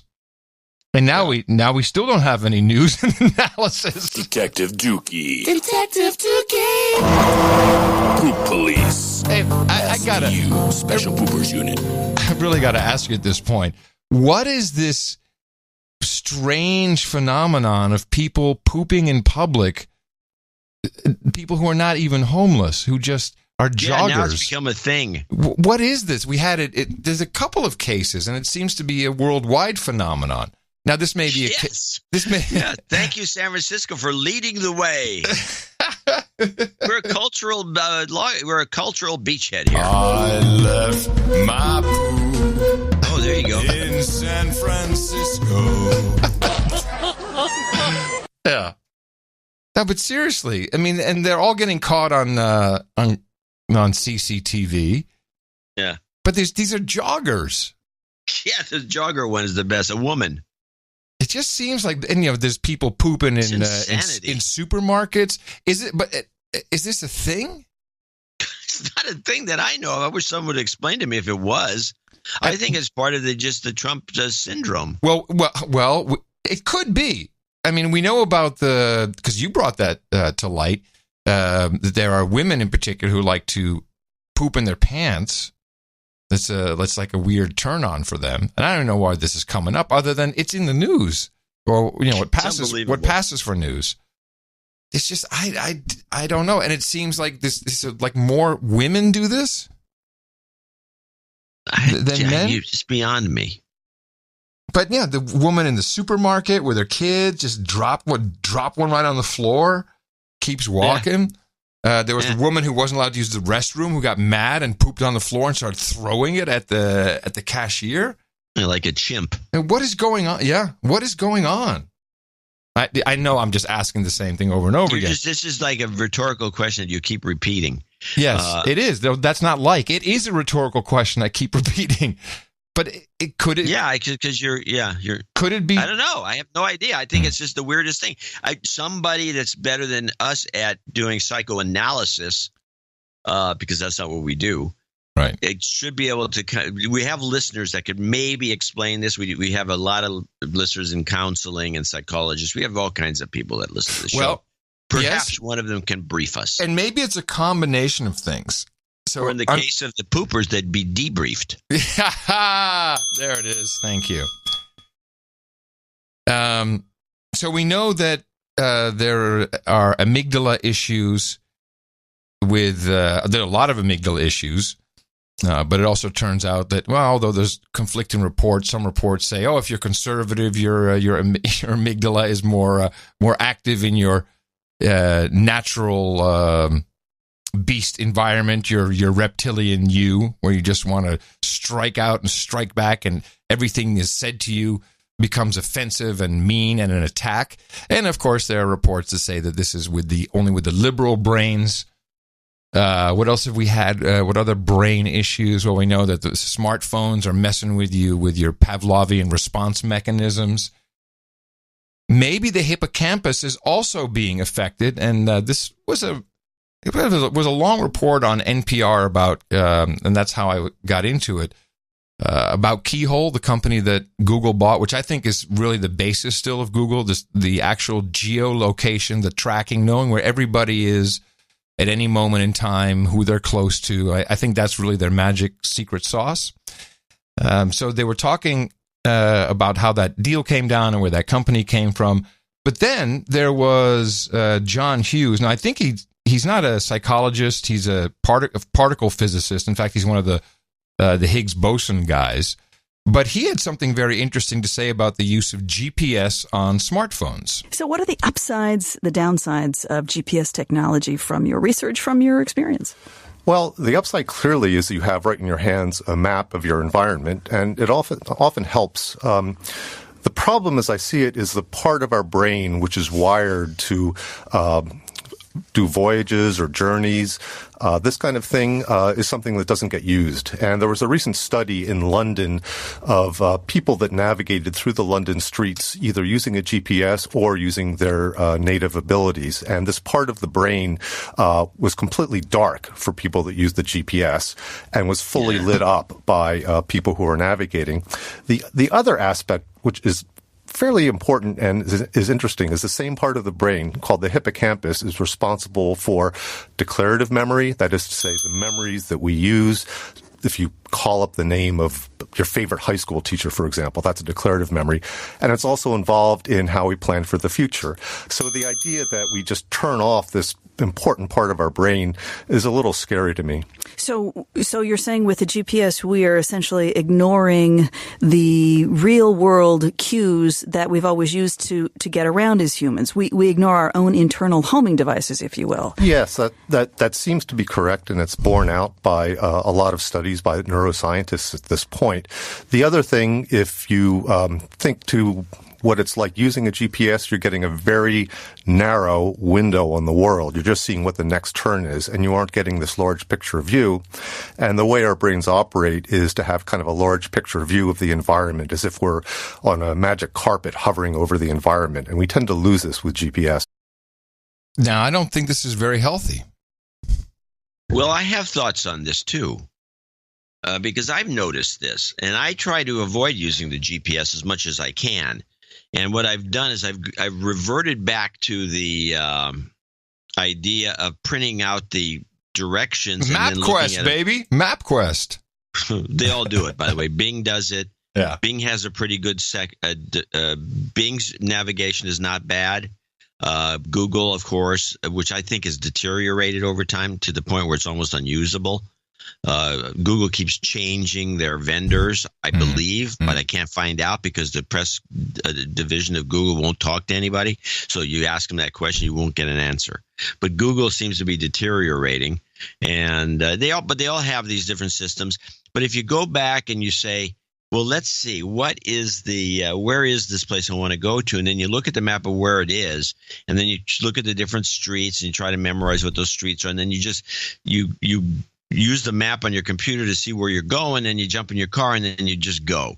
And you don't use the navigation at all, and I think it's better because I was using the navigation. I was noticing I wasn't having as much fun because I'm California. California is a lot of us, not you, or a lot of people don't get this, and younger kids don't get it. I understand the fun of driving. But we used to drive and drive and drive. We'd drive to L.A. on the weekends. We'd drive to Mexico. We'd drive to Reno. Woo! Donkey show! We'd be driving every which way. The what's the name of the Blue Angel or whatever the name of the place was. We'd just do that. We'd be driving around, and then you'd cruise. You'd be cruising. They used to have these cruising things where thousands of kids were going up and down the street. So you got into that kind of thing, and you used a map to get around. And I noticed that when I was driving around using the GPS solely, which is handy in situations where you really don't care. You just want to get out of there. You want to get to the airport, or you want to get it, you're in some funky town somewhere and you want to get out of there. You don't care about having fun driving. You don't give a shit. But in normal cities, I see people, they're going to go to the Safeway and they got the GPS up. So this research is very interesting. They, I think it was mentioned in the clip about the University of London researchers. The London taxi drivers, they may have changed recently, if I recall, but they had to have the knowledge. They had to be able to know every route in London. Yeah. And the research showed that London cab drivers who spent 3 years learning their way around London by spatial methods, which is, you see the guys, if you've ever been in London, the guys on their little scooters with a map mounted right in front of them. Part of their hippocampus is larger than the control group of non-cab drivers. But most importantly, and I'm very happy to hear you say this, because the other day we were talking about OTG phones, and you said, I need to have navigation. And so I'm glad that you're not overusing it. fMRI scans were taken of older adults who were GPS and non-GPS users. The subjects accustomed to navigating by spatial means were found to have higher activity and a greater volume of gray matter in the hippocampus than those used to relying on GPS. These adults also did better on the standardized test in the diagnosis of mild cognitive impairment, which often precedes the onset of Alzheimer's. Yeah. Well, this is, who's this? Neuroscientist Véronique Bobo of McGill University in Montreal, Canada, said the results of the study suggest using spatial memory regularly may improve the function of the hippocampus and would help ward off cognitive impairments as we age, but suggested it is wise to restrict GPS use to an aid in finding the way to a new destination, but to turn it off on the way back or when going somewhere that is not new. Building cognitive maps takes time and effort, but with the hippocampus, it may be a case of use it or lose it. And Bobo says she does have fears that reducing the use of spatial navigation strategies may lead to earlier onset of Alzheimer's or dementia. Yeah, I find that just to be a specious argument. It makes no sense because based on what these diseases are. But I will say if the hippocampus, whatever it's called, hippocampus, is affected adversely because of using GPS. I don't know, how much GPS do you have to use for it to become, I mean, you're driving all the time and using GPS all the time, I guess on garage sales or something like that where you hey, we got some garage sales, gotta bring the smartphone. You plug them all into the smartphone and then you go driving through the hills from place to place to place. You could probably do it other ways, but that seems like an effective use. Well, you know what? But generally speaking, I see people with the thing on all the time. They're constantly going to some place, you know how to get there. I know how to get to San Francisco, and I know my way around San Francisco. I don't necessarily need the GPS. Now, once in a while, I'll turn it on going to someplace and find alternative routes because it does find some. I found a couple of interesting rerouting. Well, I think the traffic information is the most important. You can just see it. Oh, there's traffic here and there and there. Yeah, that's kind of useful. But I just want to say, because you kind of already gave the reason for diminishing GPS use. You just have more fun. Just like I've been carrying around this Kyocera flip phone, and it does everything I need it to do. I've actually found that almost every service has a web browser version that works, including Instagram, including even Uber. You can still, it's not, they can't find you. You can't automatically find where you are, which is kind of what you want. But most of these services still have, perfectly working web interfaces, and you just cut out all the tracking stuff so they know what you're doing. Screw that. And so since I've gotten rid of that, I'm having fun watching idiots on their phones all day. Same in traffic. I mean, you can, if you're not, you have time to focus, you're looking out the window because you do have to see where you're going and not looking at the screen. And I'm horrible at directions. I'm the first one to admit I'm really lost if I don't have some extra indication. But it's much more fun to watch the moronic other drivers. And it's probably safer. Well, I'll tell you a couple of disadvantages, too. I used to develop my own shortcuts. I live in the Bay Area. I know how to get around. And so there was this shortcut that I've been using for probably 10 years. I was always thinking of maybe putting it on YouTube. And it's a way to get on the Bay Bridge. It's kind of an awkward way, but it works like a champ. It bypasses everything. And next thing you know, you're on the bridge. So I take it just recently. I take my shortcut. I've got Jay, I think, and somebody else in the car. And I go, the thing is backed up. And she says, yeah, Google has been using this shortcut of yours. Right. And I said, what? And so the Google has ruined my shortcut. I'm not very pleased about this. Yeah. And it's a shortcut for a reason. And here's a thought. I'm not a guy. GPS has changed lives in so many incredible ways. As an airman, GPS is incredibly important. But there's no reason to have the two-way thing going on. So just buy a TomTom. What do they cost these days? What's a TomTom cost? Like $60, $70? Yeah, just get a portable unit and just use it. That'll be fine. They're actually somewhat better. They probably are. TomTom and Magellan. I had it with Magellan for a while.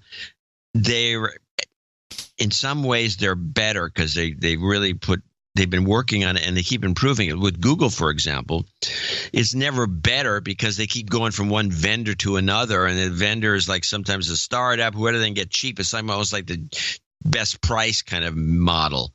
And so it's always like sketchy. It doesn't always work the same. I had one time I was in Los Angeles. I'm trying to get to the Burbank airport. I'm out in Venice, Malibu area. And so I decide, well, what route should I be taking back? Should I go down Sunset? Should I do this and should I do that? The thing keeps trying to route me to the 405. And I look at the 405. The 405 is stopped dead from probably somewhere in Nome, Alaska, all the way down to Ensenada. There's nothing moving there. To put me on the 405, I would have missed my flight. And so I started just going out Sunset, and I just keep going and said, turn around, go back, go back, go back. It keeps trying to reverse me to get to the 405 for some reason. I think it's only going to take me a couple blocks on that thing because I still have to go east. And it keeps telling me to go back, go back, go back. I kept going, waiting for it to stop doing that. It finally stopped and gave up and decided, hey, I guess you're going on some other route. Let me reroute you that way. The old Google Maps would never have done that. I remember when they first came out, they never told you to take a U-turn, ever. Now they do it constantly. It's like some other vendor. Google's products are just really flaky. Anyway, that's the boringest story I could tell. But yeah, that was pretty boring.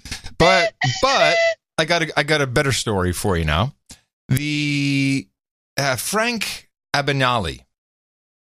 He is the guy, the real life person behind the book and the play and the movie Catch Me If You Can. Which, when did that come out? Was that the 90s? I'll look it up.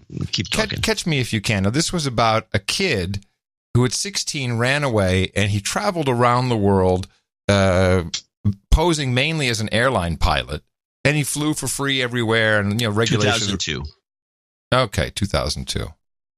Flew around the world. Then he posed as a lawyer, I think a banker, all kinds of airline pilot. Well, that was the number one. Is what I said. Number one was airline pilot, but he was also cashing, tens of thousands of dollars worth of phony checks, and so eventually he caught up to him. He went to jail in France, then he went to jail, I think, in Spain, and then he was extradited, went to jail in the States. And instead of serving his full term, the FBI came over and said, you were pretty good at that deception. We'd like to hire you. And I think he worked for the FBI for 30 years after that, which, and he did a talk at Google, ironically. And, it was a very interesting chat about deception and how he did it. And it was a fun talk. But at the end, it's about 3 minutes, and he's now out of the agency, but he consults for the FBI and the CIA, mainly on technology. And there were two things that he said. One, that I looked into it, and I'm like, I don't think this is going to happen. Sounds like bullcrap to me, but you don't know. And the second one was really just the capabilities that they have that we've discussed before, law enforcement, in this case, FBI. And I just thought it was fun to hear it from someone who apparently would know. Hold on a second. So this guy basically bullshitted his way around the world and then bullshitted his way into the FBI. No, the FBI just came to him and said, sometimes these things work out that way. And then he became a dude named Ben. Yeah, that's pretty much it. So I always used to write to my class about... Oh, and a professor as well. I'm sorry. He gets to teach about it as well. What will we investigate Is this a great country or what? We know how to play. 5 years from now? What will an agent be doing 5 years from now?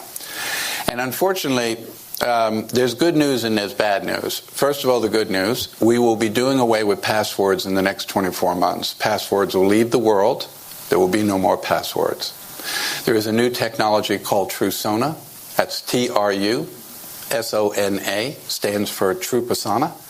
It is a company in Scottsdale, Arizona that created a technology for the CIA, which we have used now for the last few years.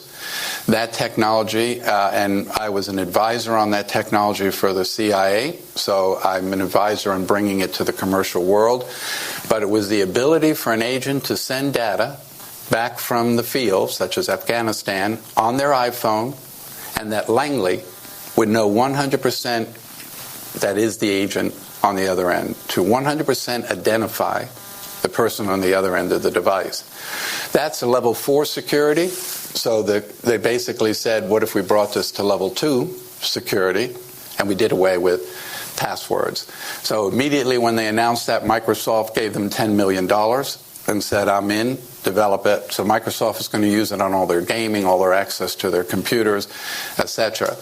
We now have the ability to identify who the person is on the other end of that device. And when you go to their website at TruSona, they actually show you how it's done. So they show you demo videos there that are 3 or 4 minutes long that show you how it's done. So I think that's a good part. But I do believe that cyber, up until this... Okay. So I went to TruSona's website mainly to see if they were a public company. We could buy some stock. They're not. They're a private company. But this is utter bullcrap.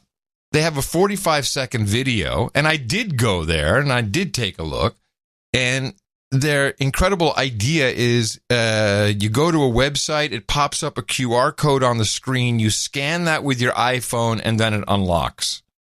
How is this proof positive? I mean, you could be holding someone's severed head in an iPhone 10. Yup, authenticated. You could be pressing a dead, severed finger onto the Touch ID. I don't understand how this is foolproof and how passwords are going away. At all. It's completely ridiculous. Yeah. And I think he was just selling it to Google. That's why maybe he was there. I don't know what that was about. That was very strange. So, unless there's something special they have on, there's something special they have on the iPhone or some specialized app, which they did not show, just sounds like bullcrap to me. And I like my passwords. I like having something locked in my head that people can't get to. And passwords aren't going away in 24 months. This guy's full of shit. Totally. But listen to what he had to say. And although he doesn't mention, I believe this timeline of 5 years that he'll mention has to do with the implementation of 5G cellular technology. This point in time has been used for financial crimes or gathering data and information which is of value. What's going to happen is we're going to see cyber very quickly now turn very black. So we have the ability, as you know, to basically shut someone's pacemaker off, but we have to be within 35 feet of them. We test these devices at Quantico all the time. So as long as I walk up within 35 feet of you, I take control of any bodily device you have on you. So if I want to assassinate you, I want to speed it up, take it down, I can do that. I like to speed it up or take it down. I hadn't considered that, taking control of someone's pacemaker. You're up there doing a speech at the lectern. Yeah, I wonder about some of these assertions.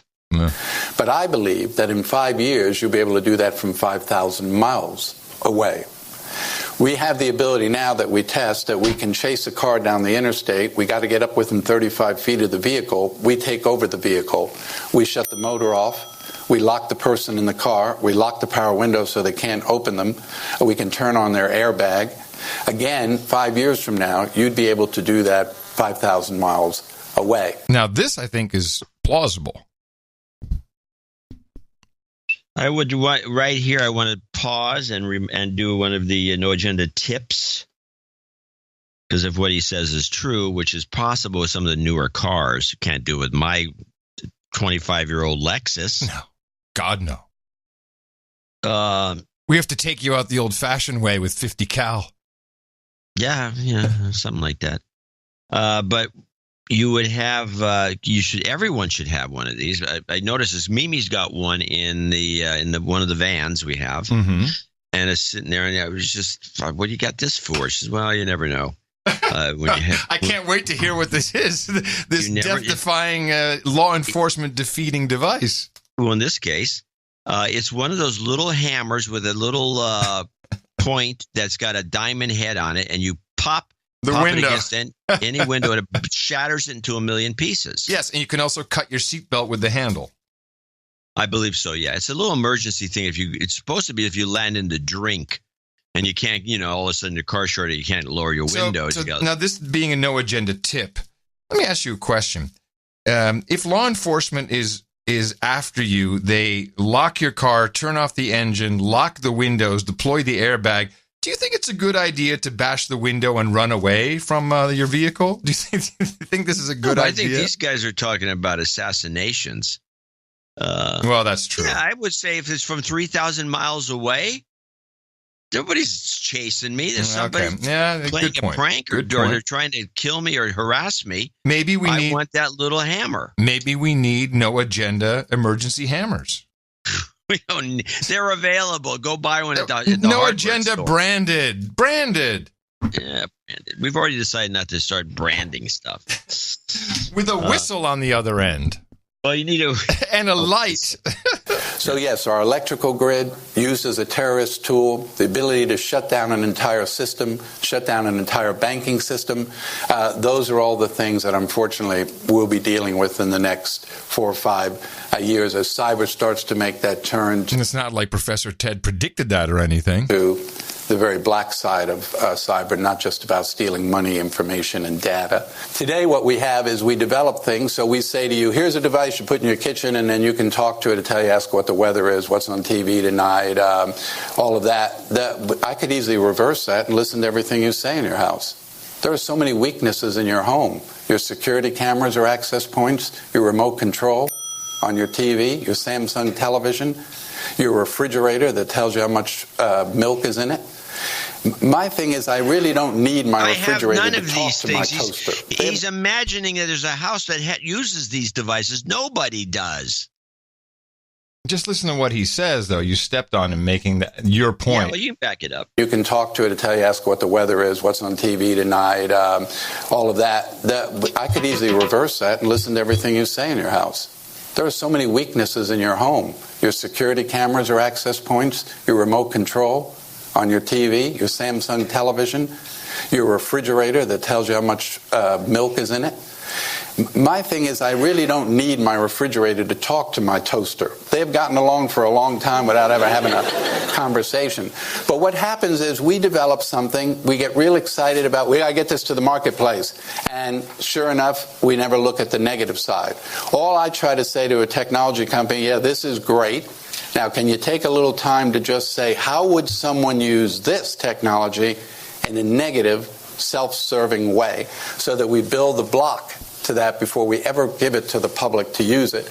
We'd save a lot of problems. So it's kind of interesting. I think on one hand, he's advocating for all, shepherding in passwordless, seamless technology. On the other hand, he's clearly aware that 5G is going to give us all these capabilities. I think that's where he gets the refrigerator toaster thing, which, they do exist, John, these Internet of Things. There are toasters that you have to click OK for the EULA the first time you turn it on in order to use it. Do you know anyone who has one of these toasters?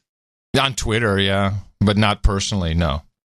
The toaster is a bad example because what really happened is people started using their talking tubes to control their music system and lights. That's pretty and thermostat. That's pretty much it. The smart home is done. But all of those are horrible spy devices, no doubt. I don't think that we've beaten this to death enough. That this guy is really not giving us any new information.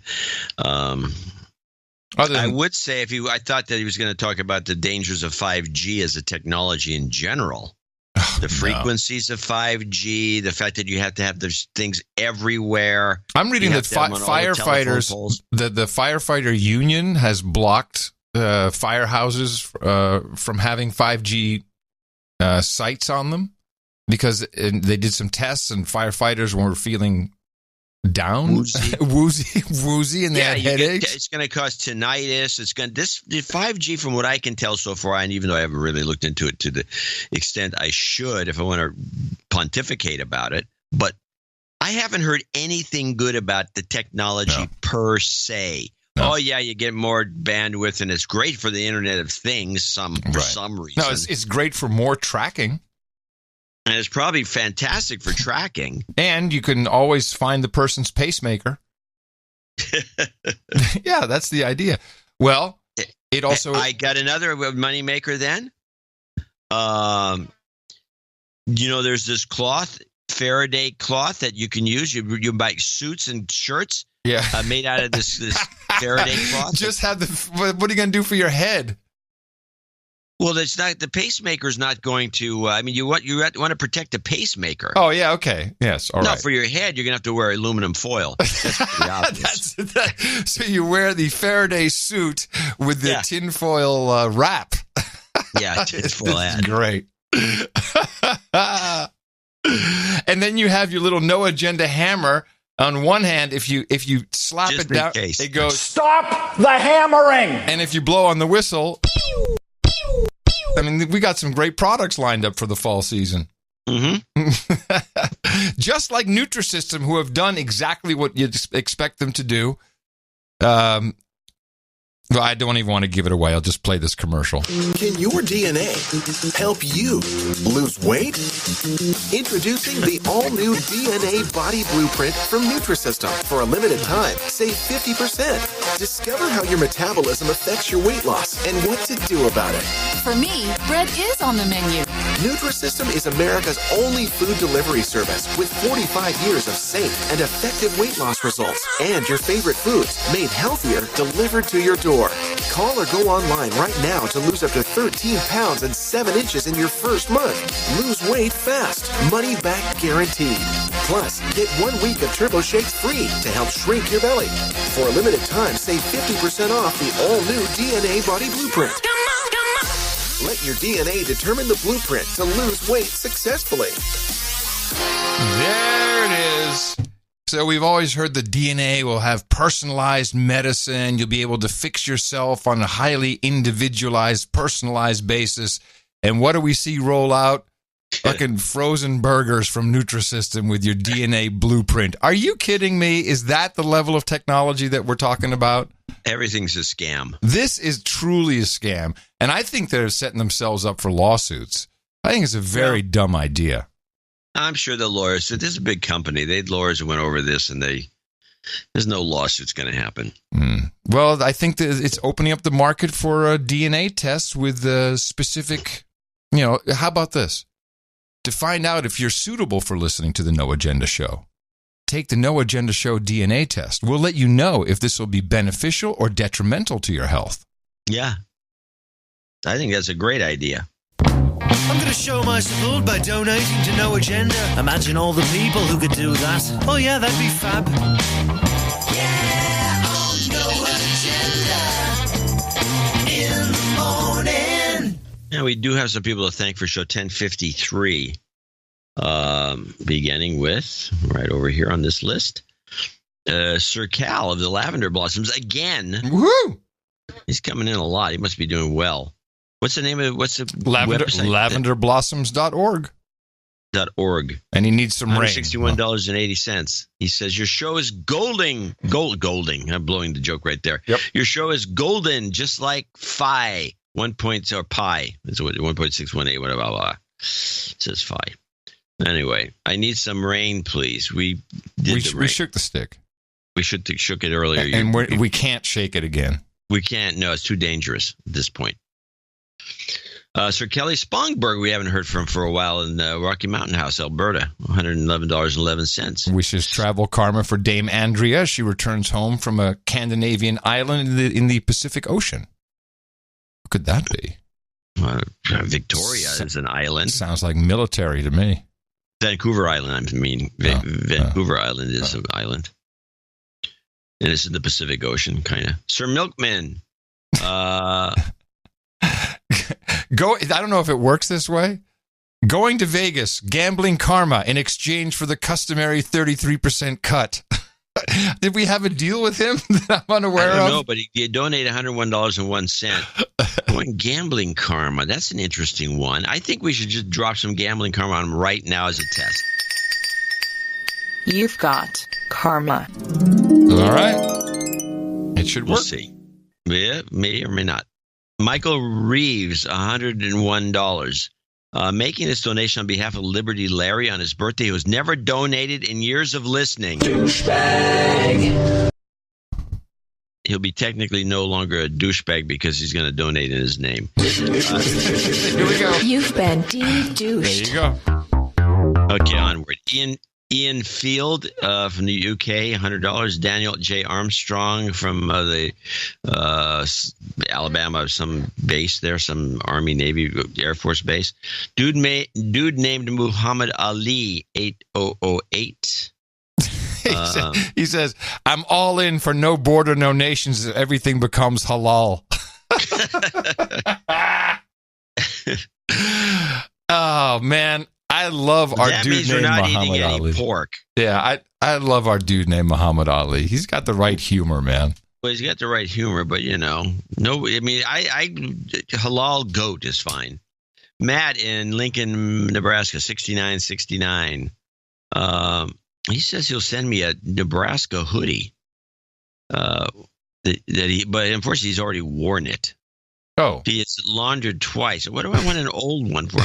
I think you want crisp in the plastic. You know. Still has the stink of Mike Riley era on it. I don't think so. He says that I need no job karma, but would like to ask you to extend karma to my dad and cousin who farm in northeastern Nebraska. Trade war is playing no favorites, and soybeans will break even this year, if not a loss, even with a great yield. And he asked for rain stick to Brazil. Maybe next show. Sir John Fletcher in Hughes Springs, Texas, 6969. And this donation is credited to Caroline Blaney. Tell her I love her and can't wait till November. Tell Carolyn I love her. We'll give you some relationship karma at Tell the end. Carolyn I need her.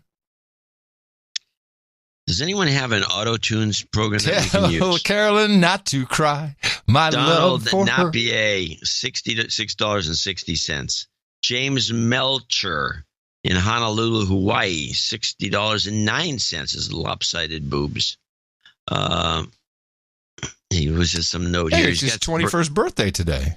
Oh, that's nice. He's going to have a birthday call out. Douglas Engstrom, 5650. Zephyr donation. 5650. Is that a Zephyr donation? Was there some reason for that? Timothy Pierce, 5555. Sir Roger on Ice, 5555.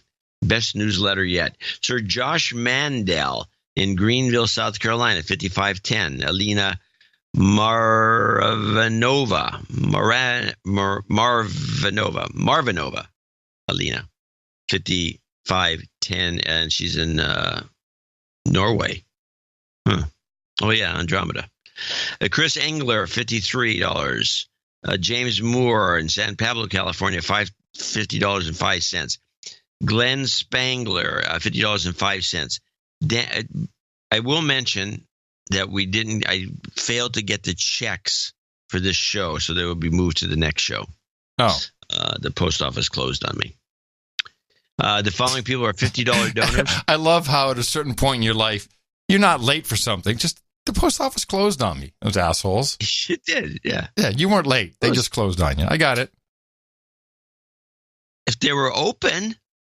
Yeah, that'd be fine. Daniel, these are $50 donors, name and location. Daniel LeBoy in Bath, Michigan. Sir Haymoose in Mooresville, North Carolina. Sir Patrick Maycom in New York City. Michael Ragusa in Tustin, California. Charles Eves in Parts Unknown.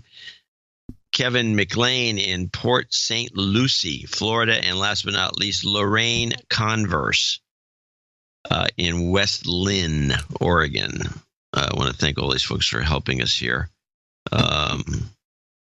For episode 1053. Yeah, I'm trying to think. There's probably somebody I should have anonymized. Well, I've got it. Then we're okay. Let me see. We had a make good.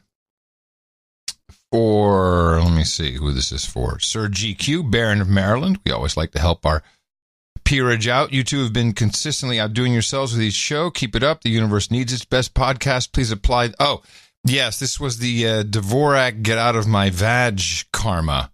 And we couldn't find the clip. Apparently you did say it. Get out of my vagina.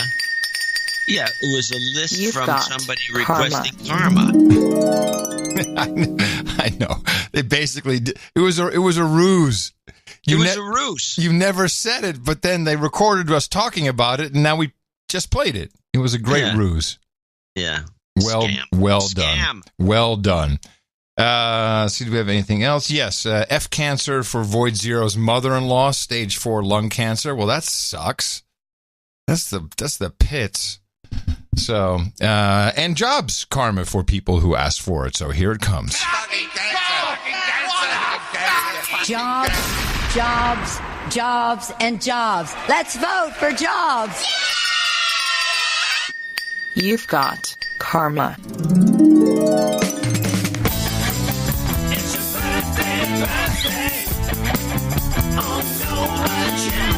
Birthdays today. Sir John Horner, Baron of the Bay, says happy birthday to his wonderful wife, Sarah Cozy. She is actually celebrating today. James Melchior turns 21 years old today. And Michael Reeves says happy birthday to Liberty Larry. And we say that as well. Happy birthday from your buddies here at the best podcast in the universe. Okay, we have one night.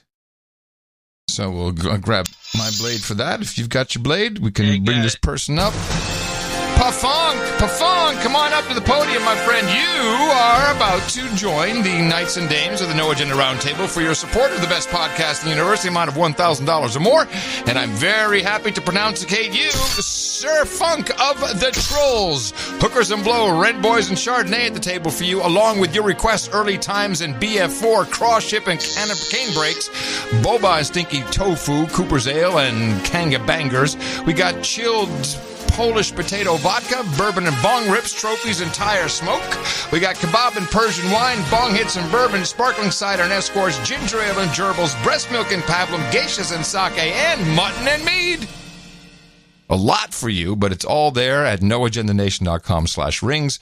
Head on over there and give Eric the Shill all of your information. I'm sure he'd be very happy to hook you up. Title changes, turn and face the slave. Nice changes, don't want to be a douchebag. Sir Don of Taintsville, as of today, becomes a baronet. We're happy to welcome him to that status, along with Sir Hey Moose and Sir K's, also baronet. 3 baronet upgrades on our peerage map. You can find that at dvorak.org/peerage.htm or itm.im/peerage. There you go. And thank you, 3 gentlemen, as well, for upping your stance and your standing for the No Agenda podcast. Exactly.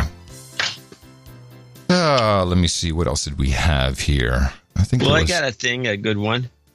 There was this little good piece of real news gossip. Real news gossip, okay. Well, it's kind of gossipy. Play this little. I'm sure this was not played on the national news. It's a local story, kind of. It's not really a local story, but it was played locally. Trump Jr. Ah, yes, I knew this. Well, tonight, a Fox network talk show host who has been dating Donald Trump Jr. is leaving the network and plans to stump 4 Republican congressional candidates. Kimberly Guilfoyle was once married to Lieutenant Governor Gavin Newsom back when he was mayor of San Francisco. Lately, she's been co-hosting 5 on Fox News and dating Donald Trump Jr. after he separated from his wife. According to CNN, Guilfoyle is likely to join a nonprofit called America First Policies, which supports the president. Yeah, I've been... There goes the legs. Yeah, no more legs on the TVs. Yeah, she was all legs. I mean, she was just there for legs, showing off her legs. Well, I like Kimberly. I like it. I think she's interesting. She's definitely interesting to watch. She good balance with Gutfeld on that show when I see it. But, you know, I was looking at Donald Trump Jr. He's got 4 kids. They're all under 8, I think, under 8 years old. Yeah, it's going to be it's a tough relationship. Well, kind of nightmarish. Yeah. Well, it's not as though they haven't got the money to hire 10 nannies. No, you understand what I'm saying. It's not about the nannies. It's just, there's a lot. He comes with a lot of baggage. Does she have kids? She doesn't have any kids, does she? I have no idea. I don't think so. Well, I hope it works out for him. I don't think it's a very smart career move. Well, you know, maybe she fell in love with the guy. Well, sure, but you don't have to. Be a charming character. You don't have to. You have no leave, idea. You have to leave your gig. Yeah, I know it doesn't. I don't. Yeah, I'm as baffled as you are, but it's just like, who knows? Yeah. There may be more to this story. We're not ever given any kind of real information, so who knows? I do have the kind of a. She could be MK Ultra. Could be. I have a good little backstory on the plastic straw ban, which kind of feeds into a clip you played on the last show. Back in 2015, a video went viral. It was shot by a marine biologist from Texas A&M University.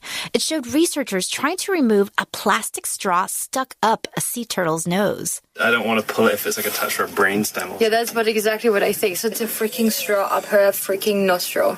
That's plastic. Freaking. Is that Australian millennials I hear there? That's what it sounds like. Freaking straw up and freaking nostril. I don't want to pull it if it's like attached to a brainstem. Yeah, that's about exactly what I think. So it's a freaking straw up her freaking nostril. That's plastic. How could that have possibly got lodged so firmly in the nostril? That video helped raise awareness about all the plastics harming marine life. And plastic straws became a prime target for elimination because, well, many of us don't really need them. So companies have started pledging to take them away, and some U.S. cities have already banned them, like Malibu and Miami Beach. But for some people with disabilities, straws are necessary. Sean Bickley is a disability rights advocate in Seattle. He says the invention of plastic straws in the mid-20th century dramatically improved the quality of life for some people, like those with poor control of muscles used to swallow. In some cases, Bickley says, they aspirated liquid into the lungs, developed pneumonia, and died. There are reusable straws options out there, but Bickley and others say they don't work for everyone. Metal straws are dangerous to people who bite down. They conduct heat and create burns. Paper straws also have problems. People who don't have muscular control will bite through paper straws, and that presents a choking hazard. Even biodegradable plastic isn't as flexible as real plastic. Bickley and other disability rights activists say that bans on plastic straws should offer exemptions for people with medical conditions, so restaurants would have plastic straws on hand for those who need them. In fact, Seattle wrote this kind of waiver into its ban on plastic straws, which went into effect this month. But Bickley says some of the city's restaurants don't seem to be aware of the exemption. I called a bunch of restaurants who were dropped in. I asked them if they had plastic straws for allergies or accommodation. He says they all told him no. I really think we have How is this different than my clip from the last show? We had the turtle backup. Okay. And I'm, as I said, it's just like your clip. I just feel that we need to put a halt to this idiocy. What the hell are we thinking? This is real. Now it's just gone too far.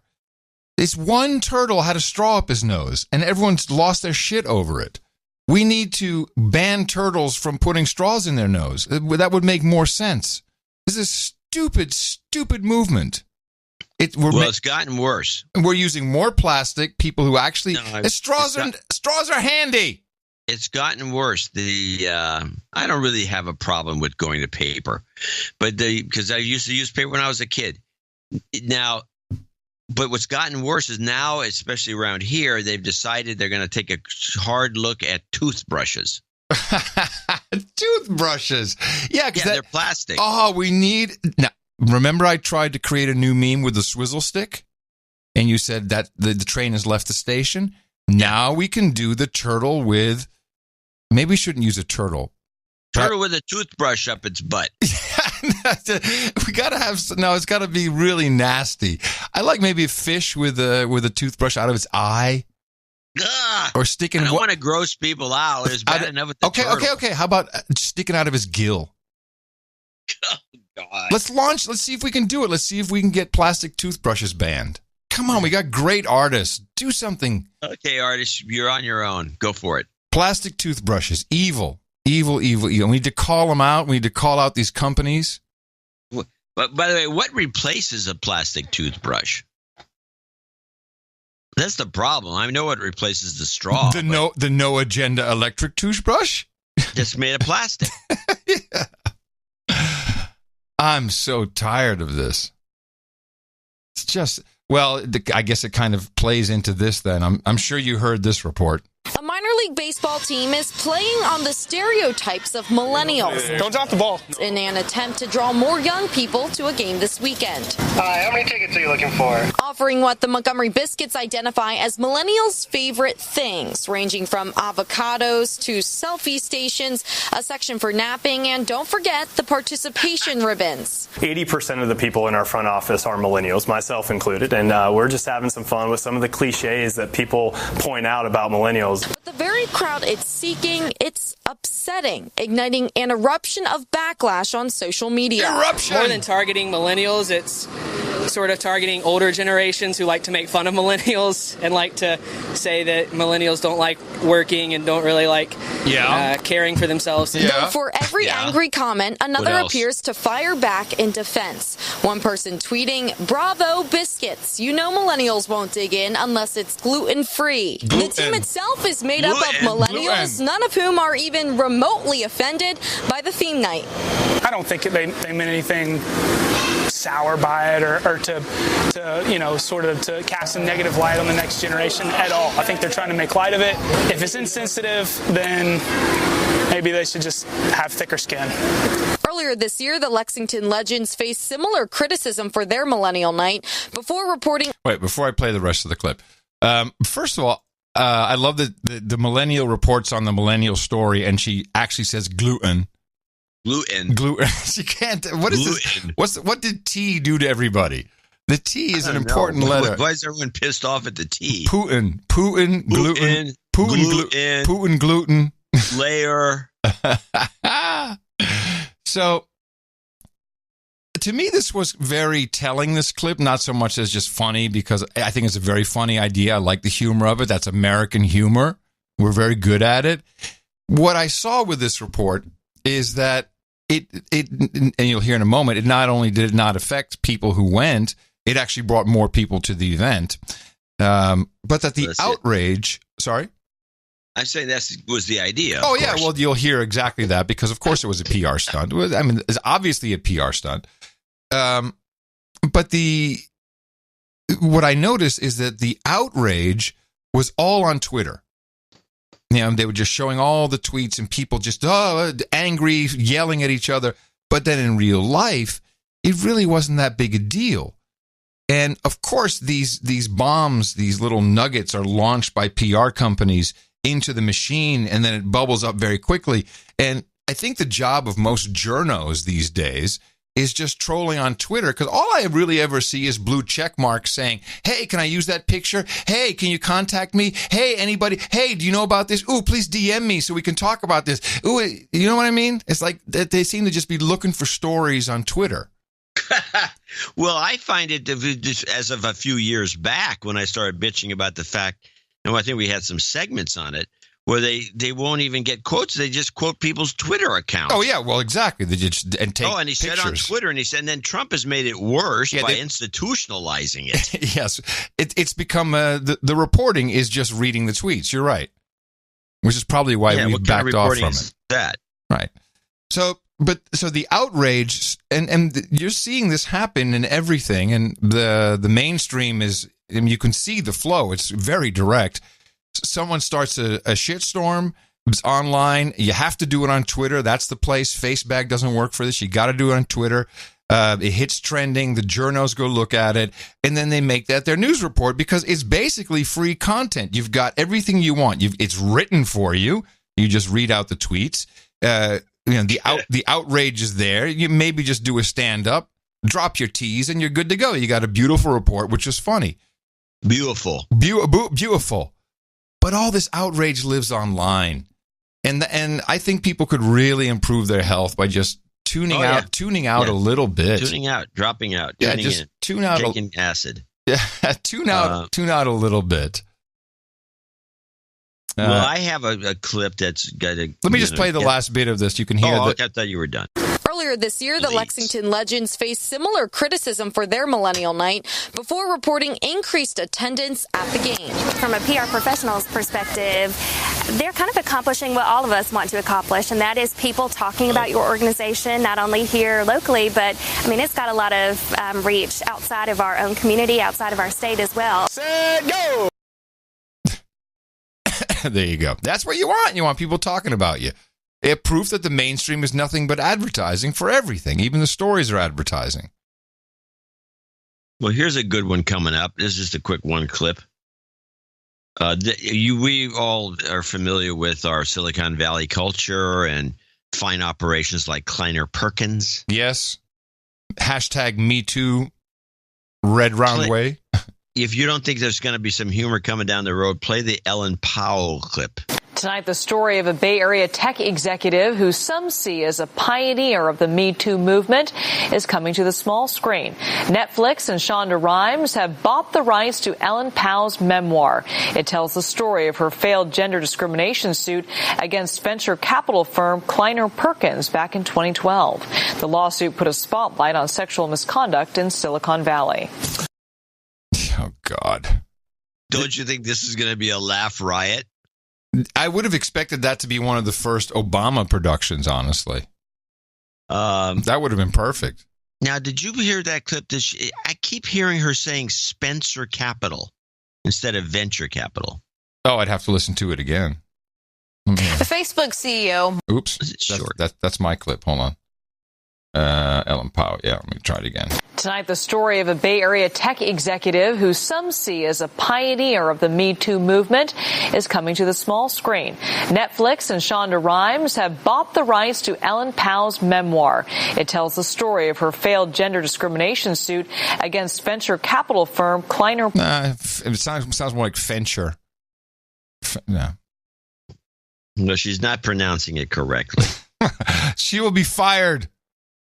Another local story, which is kind of funny, is this Hitman website. Have you heard this story? No. Called his website rentahitman.com, but this Bay Area man never thought his clever marketing idea would attract people trying to hire contract killers. Good evening, I'm Elizabeth Cook. And I'm Ken Bassita. KPIX5's Katie Nielsen with the wild story of how an IT guy became an unlikely crime fighter. Katie? Ken, Bob Innes says his website has broken up almost 100 murder-for-hire plots. And even though he doesn't make any money off of it, it's now his personal mission to help save lives. Why did he put it up in the first place? It's a dude named Ben, and he was a hitman. He's a consultant. Oh, gosh. God. He just was naive. But the idiot said, go to this site, and now he's actually play part 2, and you'll hear that he's actually changed, he's rejiggered the site, so it's actually about hiring a hitman. He says, kill my mom and my dad, my sister and my brother. Bob Innes is reading an email he got yesterday morning from a 14-year-old boy in Alaska. An email submitted through his website, rentahitman.com. So this is the website. But it's not what you think. We decided we wanted to start a company doing risk analysis, intrusion detection, white hat hacking. That's where the name Rent a Hitman came from back in 2005, and the website created right here at his desk in the kitchen of his Novato home. That's where it happens. Instead of getting emails for IT services, people were literally asking for a hitman. The emails threw me for a loop. It was absolutely not expected. Bob decided to run with it. Shortly after receiving those emails, that I had decided to basically transform the web page. Now it's almost a parody site, complete with an intake form. Target's name, target's email, address where services are requested. Bob gets requests for hitman services at least a couple of times each week. I need her taken care of because she won't leave. And when this report goes on forever, but it's like, how dumb is the public? Oh, yeah. Yeah, pretty dumb. Pretty dumb. And I want you to look out for this story in your area, and I'm surprised you didn't have anything on it. Berkeley High graduate pleads guilty to trying to help terrorists, but his defense is it was a sting. And lo and behold, this 23-year-old punk kid, basically, got wrapped up in what we used to call the 6-week cycle. FBI, saw him trolling, and what he was doing is he was creating fake social media accounts for people he believed were Islamic State supporters, and then you know how the FBI is. They get in touch with the guy and they kind of jack him all up. He's like, oh yeah, let's do something cool. And then the prosecutors, he didn't want to do anything. He's like, I don't want to do anything right. And they said, no, come on, we're going to give you a credit card. We'll go buy the chemicals to blow something up. And so here's the statement from his lawyer. This is really a case about what the appropriate sentence should be. Here's a young guy who was immature, said some stupid things online. The FBI sent out their best people to try to get a sting operation going. So it'd be nice if someone could actually get that out in the open, because it's really, they're doing good. I mean, this is not it's law enforcement, but this is not how you go about dealing with this situation. You get a hold of this kid, you shake him up, and you say, listen, you moron, what the hell are you doing? Yeah. So I'm glad. They're using it to rack up their numbers. Another terrorist caught. That's right. Keep the budget going, boys. Everything's good. So we have another. Yes. No, I don't have that story, and I'm sorry I don't. I do have this one, though, about the vaxxers. There's you want to hear a little propaganda, like propaganda by our local news? Sure. Here's our vaxxer story. This morning, we're exploring a report from medical professionals who are calling attention to what they say is a dangerous increase in the number of parents who are using medical waivers to avoid vaccinating their children. Immunization rates have increased from 93 to now 95% since California adopted new child vaccination laws a couple of years ago. Those laws say that all children must be immunized before attending school. However, a new study finds the number of kindergartners in California with a vaccine exemption from a doctor has quadrupled since that law took effect. All right, our question of the day is this. Do you think children should be required to be vaccinated to attend public school? Right now, 89% of you say yes, 11% say no. A lot of comments out there on social media. Sal, what do you have? I have from Sequin. It says unvaccinated kids place other kids and adults at risk, not just at school, but in any public area. Others with chronic medical conditions are also unnecessarily placed at risk. Along those lines, Elijah tweeted me this, saying, you live in the Bay Area where medical science and technology thrives. Why is this even a question? Furthermore, those they don't think children should be vaccinated need to take an intro science course as to why vaccinations are important. And Chris also chimed in saying, of course, and it's not just our kids either. It's all the kids. It's just common sense to me. Thank you for all your responses. You can reach us on Twitter about anything. Just make sure to use that hashtag. Yeah, I'm starting to think illegal immigration is the way to go, because our kids are going to die here. I mean, they got their amygdalas are messed up. The hippocampus is all screwed up from GPS usage. They're jacked with all kinds of vaccines. This is not good. Jacked up with vaccines. Well, they are. Yeah. I still don't. I've never understood. If your kid is vaccinated, what are you worried about? The funny thing is about this is that you can't get it if you're vaccinated, right? The funny thing is the story's premise was that vaccination rates has increased from 93% to 95%. Yeah. What is the point of this story? Probably Gardasil. Did they throw in an HPV anywhere? No, they never did. Mm. But it's, you don't have to necessarily. I got one last clip. There's not a lot of shown on the M5M about the Free Tommy movement, which has gotten pretty big in the UK. There's a lot of people protesting, want this guy out of jail, or at least in a safer jail than where he is right now. Tommy Robinson is what we're talking about.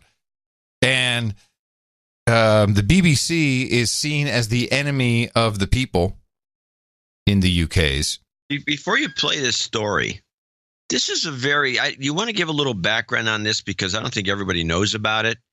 And I also want to say this is a very strange story. This guy was essentially dragged off the streets, arrested without a trial, and thrown in jail where they threw the key away. No, he had a trial. He had a trial. Very quick one. Okay, it was a trial. You're guilty. Yes. He was, but it's all on technicalities. This guy's a troublemaker because he's exposing the grooming and raping that's been going on in the north of England for decades, really, and it's seen as anti-Muslim. And the biggest perpetrators of the crimes are Pakistani, so they're Muslim, but it's really just about what's happening. And for some reason, either through embarrassment or because of embarrassment, or maybe they're complicit, the elites and the lawmakers just don't want anyone to hear about it. BBC has effectively just stifled the stories. Robinson, whose history I looked into, which takes a lot of watching YouTube interviews, started the ADL, which is seen as Nazis, Hitler, KKK, just name whatever you want, British KKK. And his story is, hey, man, there's stuff going on here and nobody cares.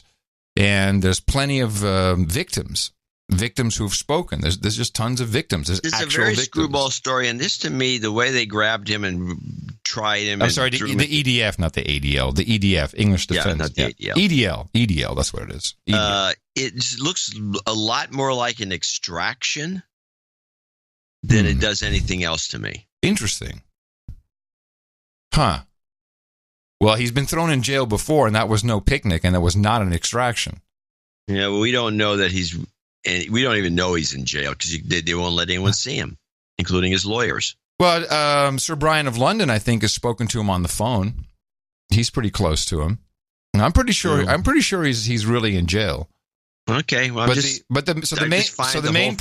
main problem, the reason he's in jail is because as a reporter for, I think, the Rebels in the Canadian outfit, he was reporting from in front of the courthouse. I'll just call it that. Where it was like a foot behind a line you're not supposed to be reporting from. Yeah, you're not supposed to show. So in certain cases, you can't show accused. The bottom line is there's a whole bunch of guys who had even been convicted before, and he gets thrown in jail for basically highlighting what the BBC won't do. That's the main problem. The BBC doesn't report on it properly, and man, people are pissed off about it. And I see this free Tommy everywhere, not just the UK. I see it in the Netherlands. I see it in Germany. I see it in the US. So a lot of people are pissed about it. And this is just a very short clip, actually, just to show you the damage that is being done to institutions like the BBC. As a reporter from Newsnight, who finds a Dutch guy, and they both realize they speak Dutch, but they do this very short interview in English. I ask you why you've come here from Holland. Ik praat Nederlands, toch? Oh, ja, maar kunnen we dit Engels doen? Yeah, we can do it in English, yeah. That's better for, I mean, I speak Dutch, but I don't think anyone watches what channel? We're from Newsnight on the BBC. BBC? Yeah. No, thank you. Really? Fuck off, BBC, mate. The BBC? Hey, fuck off, mate. So in. And the BBC guy, what? What? You just told the BBC to F off? What? I love that. Yeah, that's the other thing we have to remember. There was an edict by the government that these stories were D-lined? Denotissed, which means that nobody can report on them. Yep. So why is that? This whole no, thing they can report. No, suspect. the denotice has been withdrawn since then, so they can report on it. Yeah, they can report on it. Oh, okay, good. Yeah. It's just it doesn't matter. You know, the problem is there's a problem. There's a real problem in the UK, and the authorities not dealing with it. And this is tinderbox time. People are getting very agitated. They got agita over it all, I'm telling you. Well, maybe all hell will break loose. Oh, I'm pretty convinced hell's going to break loose somewhere. If it's not in Sweden, you know, maybe it'll be in the UK. It could be anywhere. Could be anywhere, but hell is, and certainly in Europe, in the EU, hell is going to break loose. They're not. The Daily Mail is skewering Jean-Claude Juncker the drunker, by the way. Well, it's been fantastic because the Brits, they don't care. They just, like, hey, we're Brexiting. We think. We think. Yeah. An explosive new account of Brussels insider says he heard the EU politician Jean-Claude Juncker is a little too fond of the bottle. And Mr. Juncker has left his ambitious and unelected chief civil servant, this is the problem guy, Martin Selmayr, dubbed the monster, to run the commission. So there's disarray. Because this his assistant, basically his intern, is now running the European Commission, while Juncker is just a blathering drunk. And no, this EU is in trouble. Why is everybody protecting him? This is what I don't understand. Why? Because they want to protect the experiment. Yeah. It's not him they're protecting. Right. Because first of all, nobody there is elected. This is what Farage kept bitching about. Yeah. And it's just a bunch of self-appoint. There's guys that appoint each other for different kinds of things, and they're kind of running things. If anything's a dictatorship, this is it. Mm-hmm. And we want to, it's a new German empire, and we're trying to. There's going to be peace in Europe once the Germans take over everything. Once the Germans take over, yes, they probably will. I got one more clip. It's just kind of a shorty. It's continuing to follow the fallout around FaceBag. Mark Zuckerberg did an interview with new interview with Recode, which I've not seen or heard yet. I don't know if it's video, it may just be audio. And I think I can deconstruct what his issue is here in the outrage over Holocaust denialism on Facebook. The Facebook CEO, Mark Zuckerberg, is facing backlash tonight after making comments that some say support Holocaust deniers. So his comments came during a podcast on the tech site Recode. There's a set of people who deny that the Holocaust happened. Yes, right? I find that deeply offensive. Mm-hmm. But at the end of the day, I don't believe that our platform should take that down, because I think that there are things that different people get wrong. I don't think that they're intentionally getting it wrong. Well, the social media site founder says the material should stay on Facebook as long as the posts don't call for harm or violence. The interview immediately caused an uproar. We are troubled by a statement that doesn't identify Holocaust denial as blatant and troubling anti-Semitism. The CEO of the Illinois Holocaust Museum calls the comments wrong and irresponsible. Zuckerberg has since released a statement saying, quote, "I personally find Holocaust denial deeply offensive, and I absolutely didn't intend to defend the intent of people who deny that." So Zuckerberg is not just touching, he's pretty much licking the third rail right now. And this is a very, very precarious topic. So here we have a Jew who is saying, you know what, I just have to allow people to be wrong on my platform and deny the Holocaust. And there are ways. This guy is naive. Well, I don't think so. But go ahead. I think he is, but I think that and I'm using I think, which is something I really don't like. Yeah, I don't like. I think that's not good. But it appears as if, I think, again, he's naive. Would you like me to pay attention to this now for you? Yeah, I think that's a good idea. Okay. But you sound like a bad tech show when you do that. He's naive. Yes. He's totally naive, and he couldn't figure a way around. You could get out of these kinds of questions. First of all, you can circumvent that's not the question you should be asking me. You should ask him, and you could. There's a million ways we discuss them on the show. He's inexperienced, but all these tricks. Let me tell you what I think is going on, and then you tell me how he should have answered. I think what he sees going on. Damn it! My analysis of the situation is that Zuckerberg, and this harkens back to the previous clip I played about the outrage being online.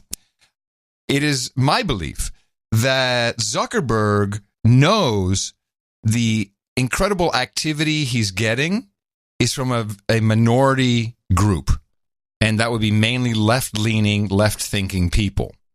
And that is less than half of what he has on his platform. And if he starts to kick people off with alternative thoughts about the Holocaust, he knows exactly where that's coming from. That is definitely from the extreme right, but also from the extreme left. He is afraid for his business. He knows that what will happen next, and we're getting on that cusp very quickly. Eventually, someone's going to say, you know what? Here is a Facebook which is only for people who think this way. Come on over here. And even if it wasn't half, even if it's only 30%, he doesn't need that aggro.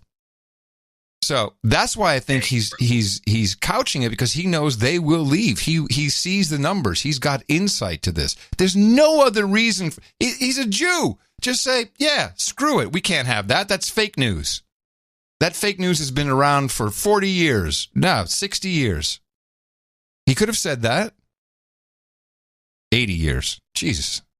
been a long time since I was he could have said a million different things to get out of that question. Well, what do you think? What do you think about my thesis, though?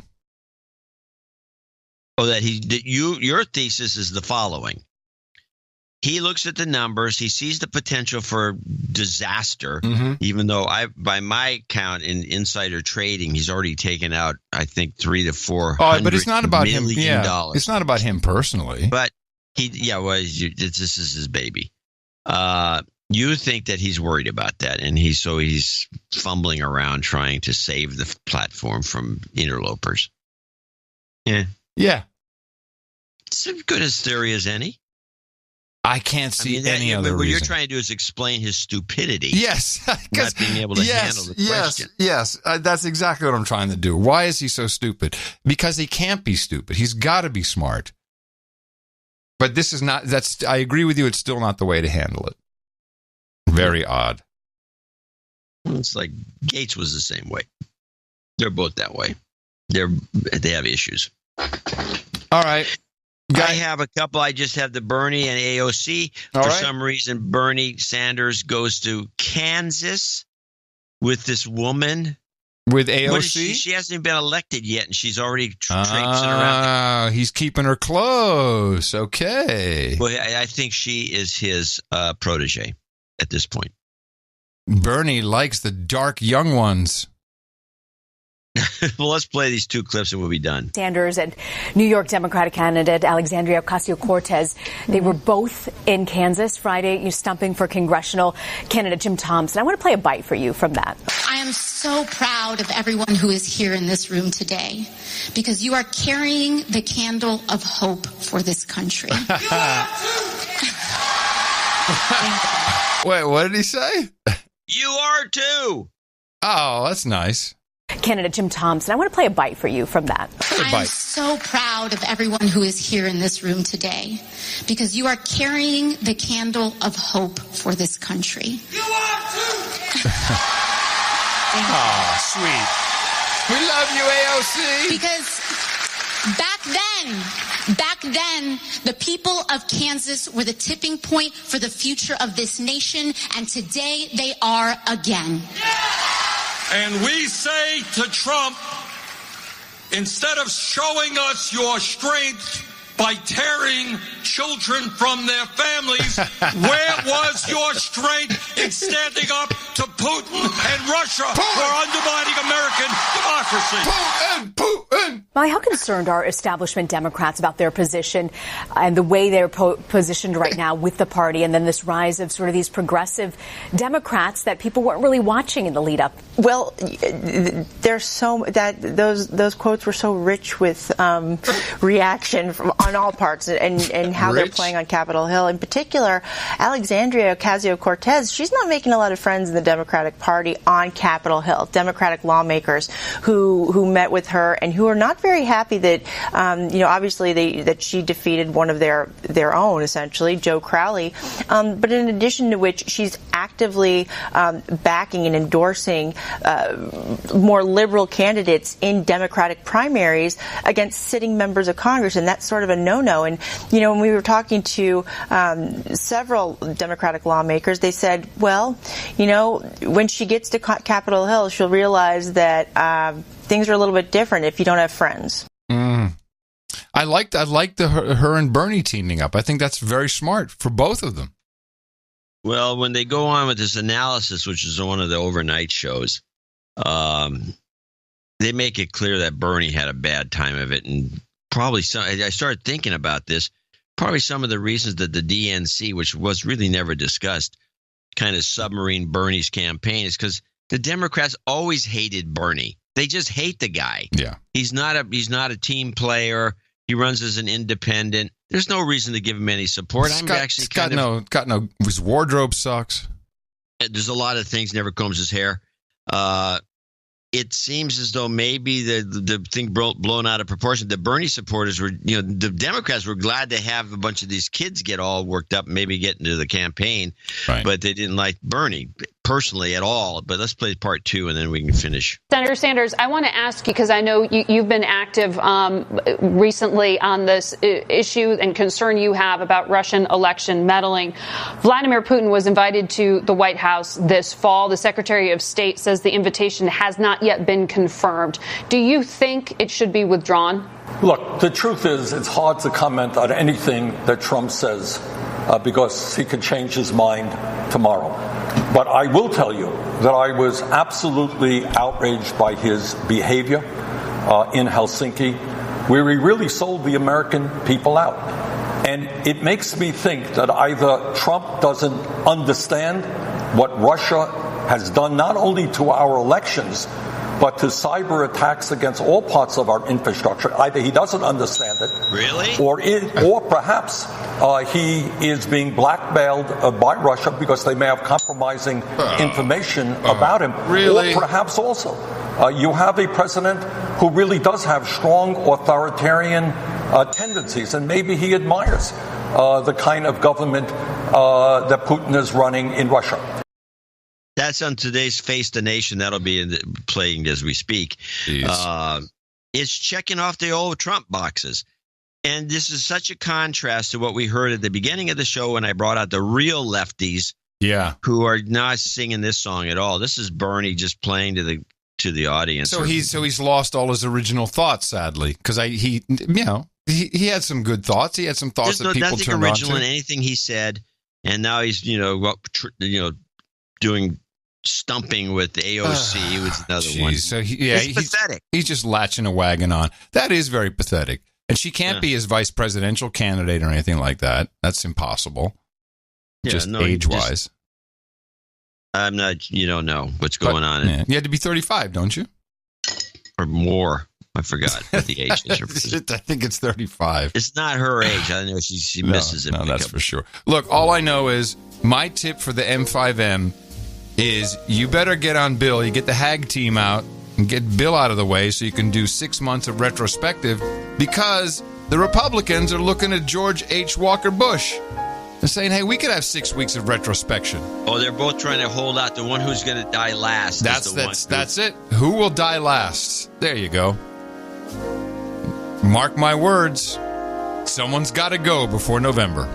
This is only discussed on the No Agenda show. And no one else would have the guts to bring this up. But we're happy to do it so you're prepared for the onslaught. And coming to you from downtown Austin, Texas, here in the capital of the Drone Star State, FEMA region number 6 on the governmental maps, in the 5x9 Cludio in the common law condo. In the morning, everybody, I'm Adam Curry. And from northern Silicon Valley, Dvorak.org/NA. I'm John C. Dvorak. We return on Sunday with another edition of the No Agenda Show. Until then, adios, mofos. Can I still get a taxi? Well, yeah, but we're returning on Thursday, not Sunday. Oh, what is it today? Sunday? So Thursday. I'm quitting this getting you a cab job. I'm confused. Donate to a No Agenda. They give us shows week after week. Donate to a No Agenda. It's a show that's really unique. Donate to a No Agenda. Listen to John and Adam speak. Donate to a No Agenda. Science is turning into a clique. It's got no note. Look at the squirrel mails. Let me just take a look. I'm not sure.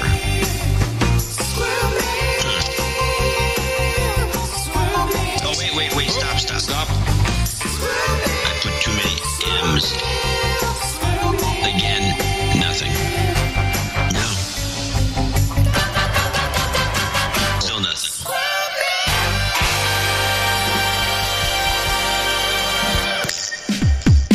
You live here? Yes. Well, maybe you know what a zombie is. When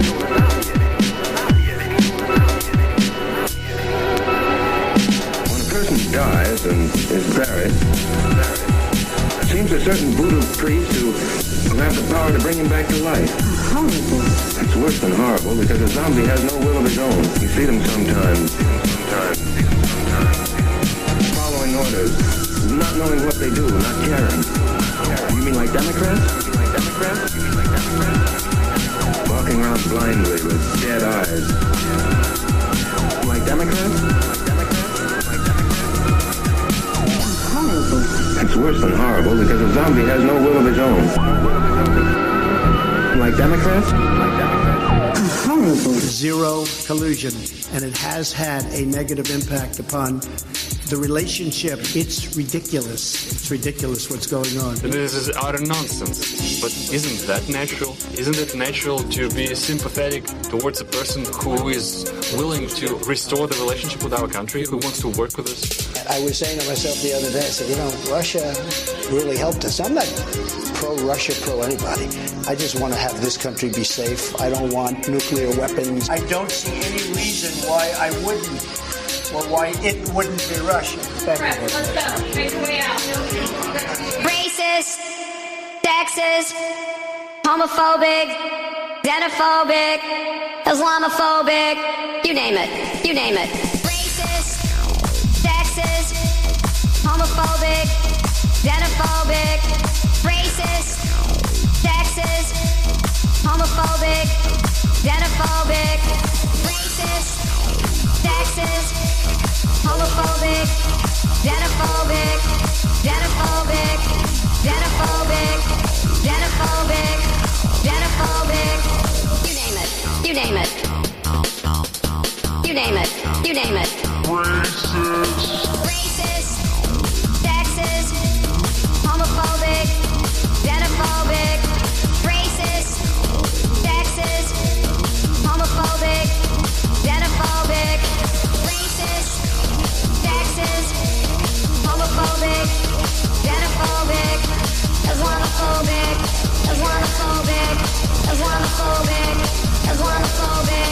you name it. Racist.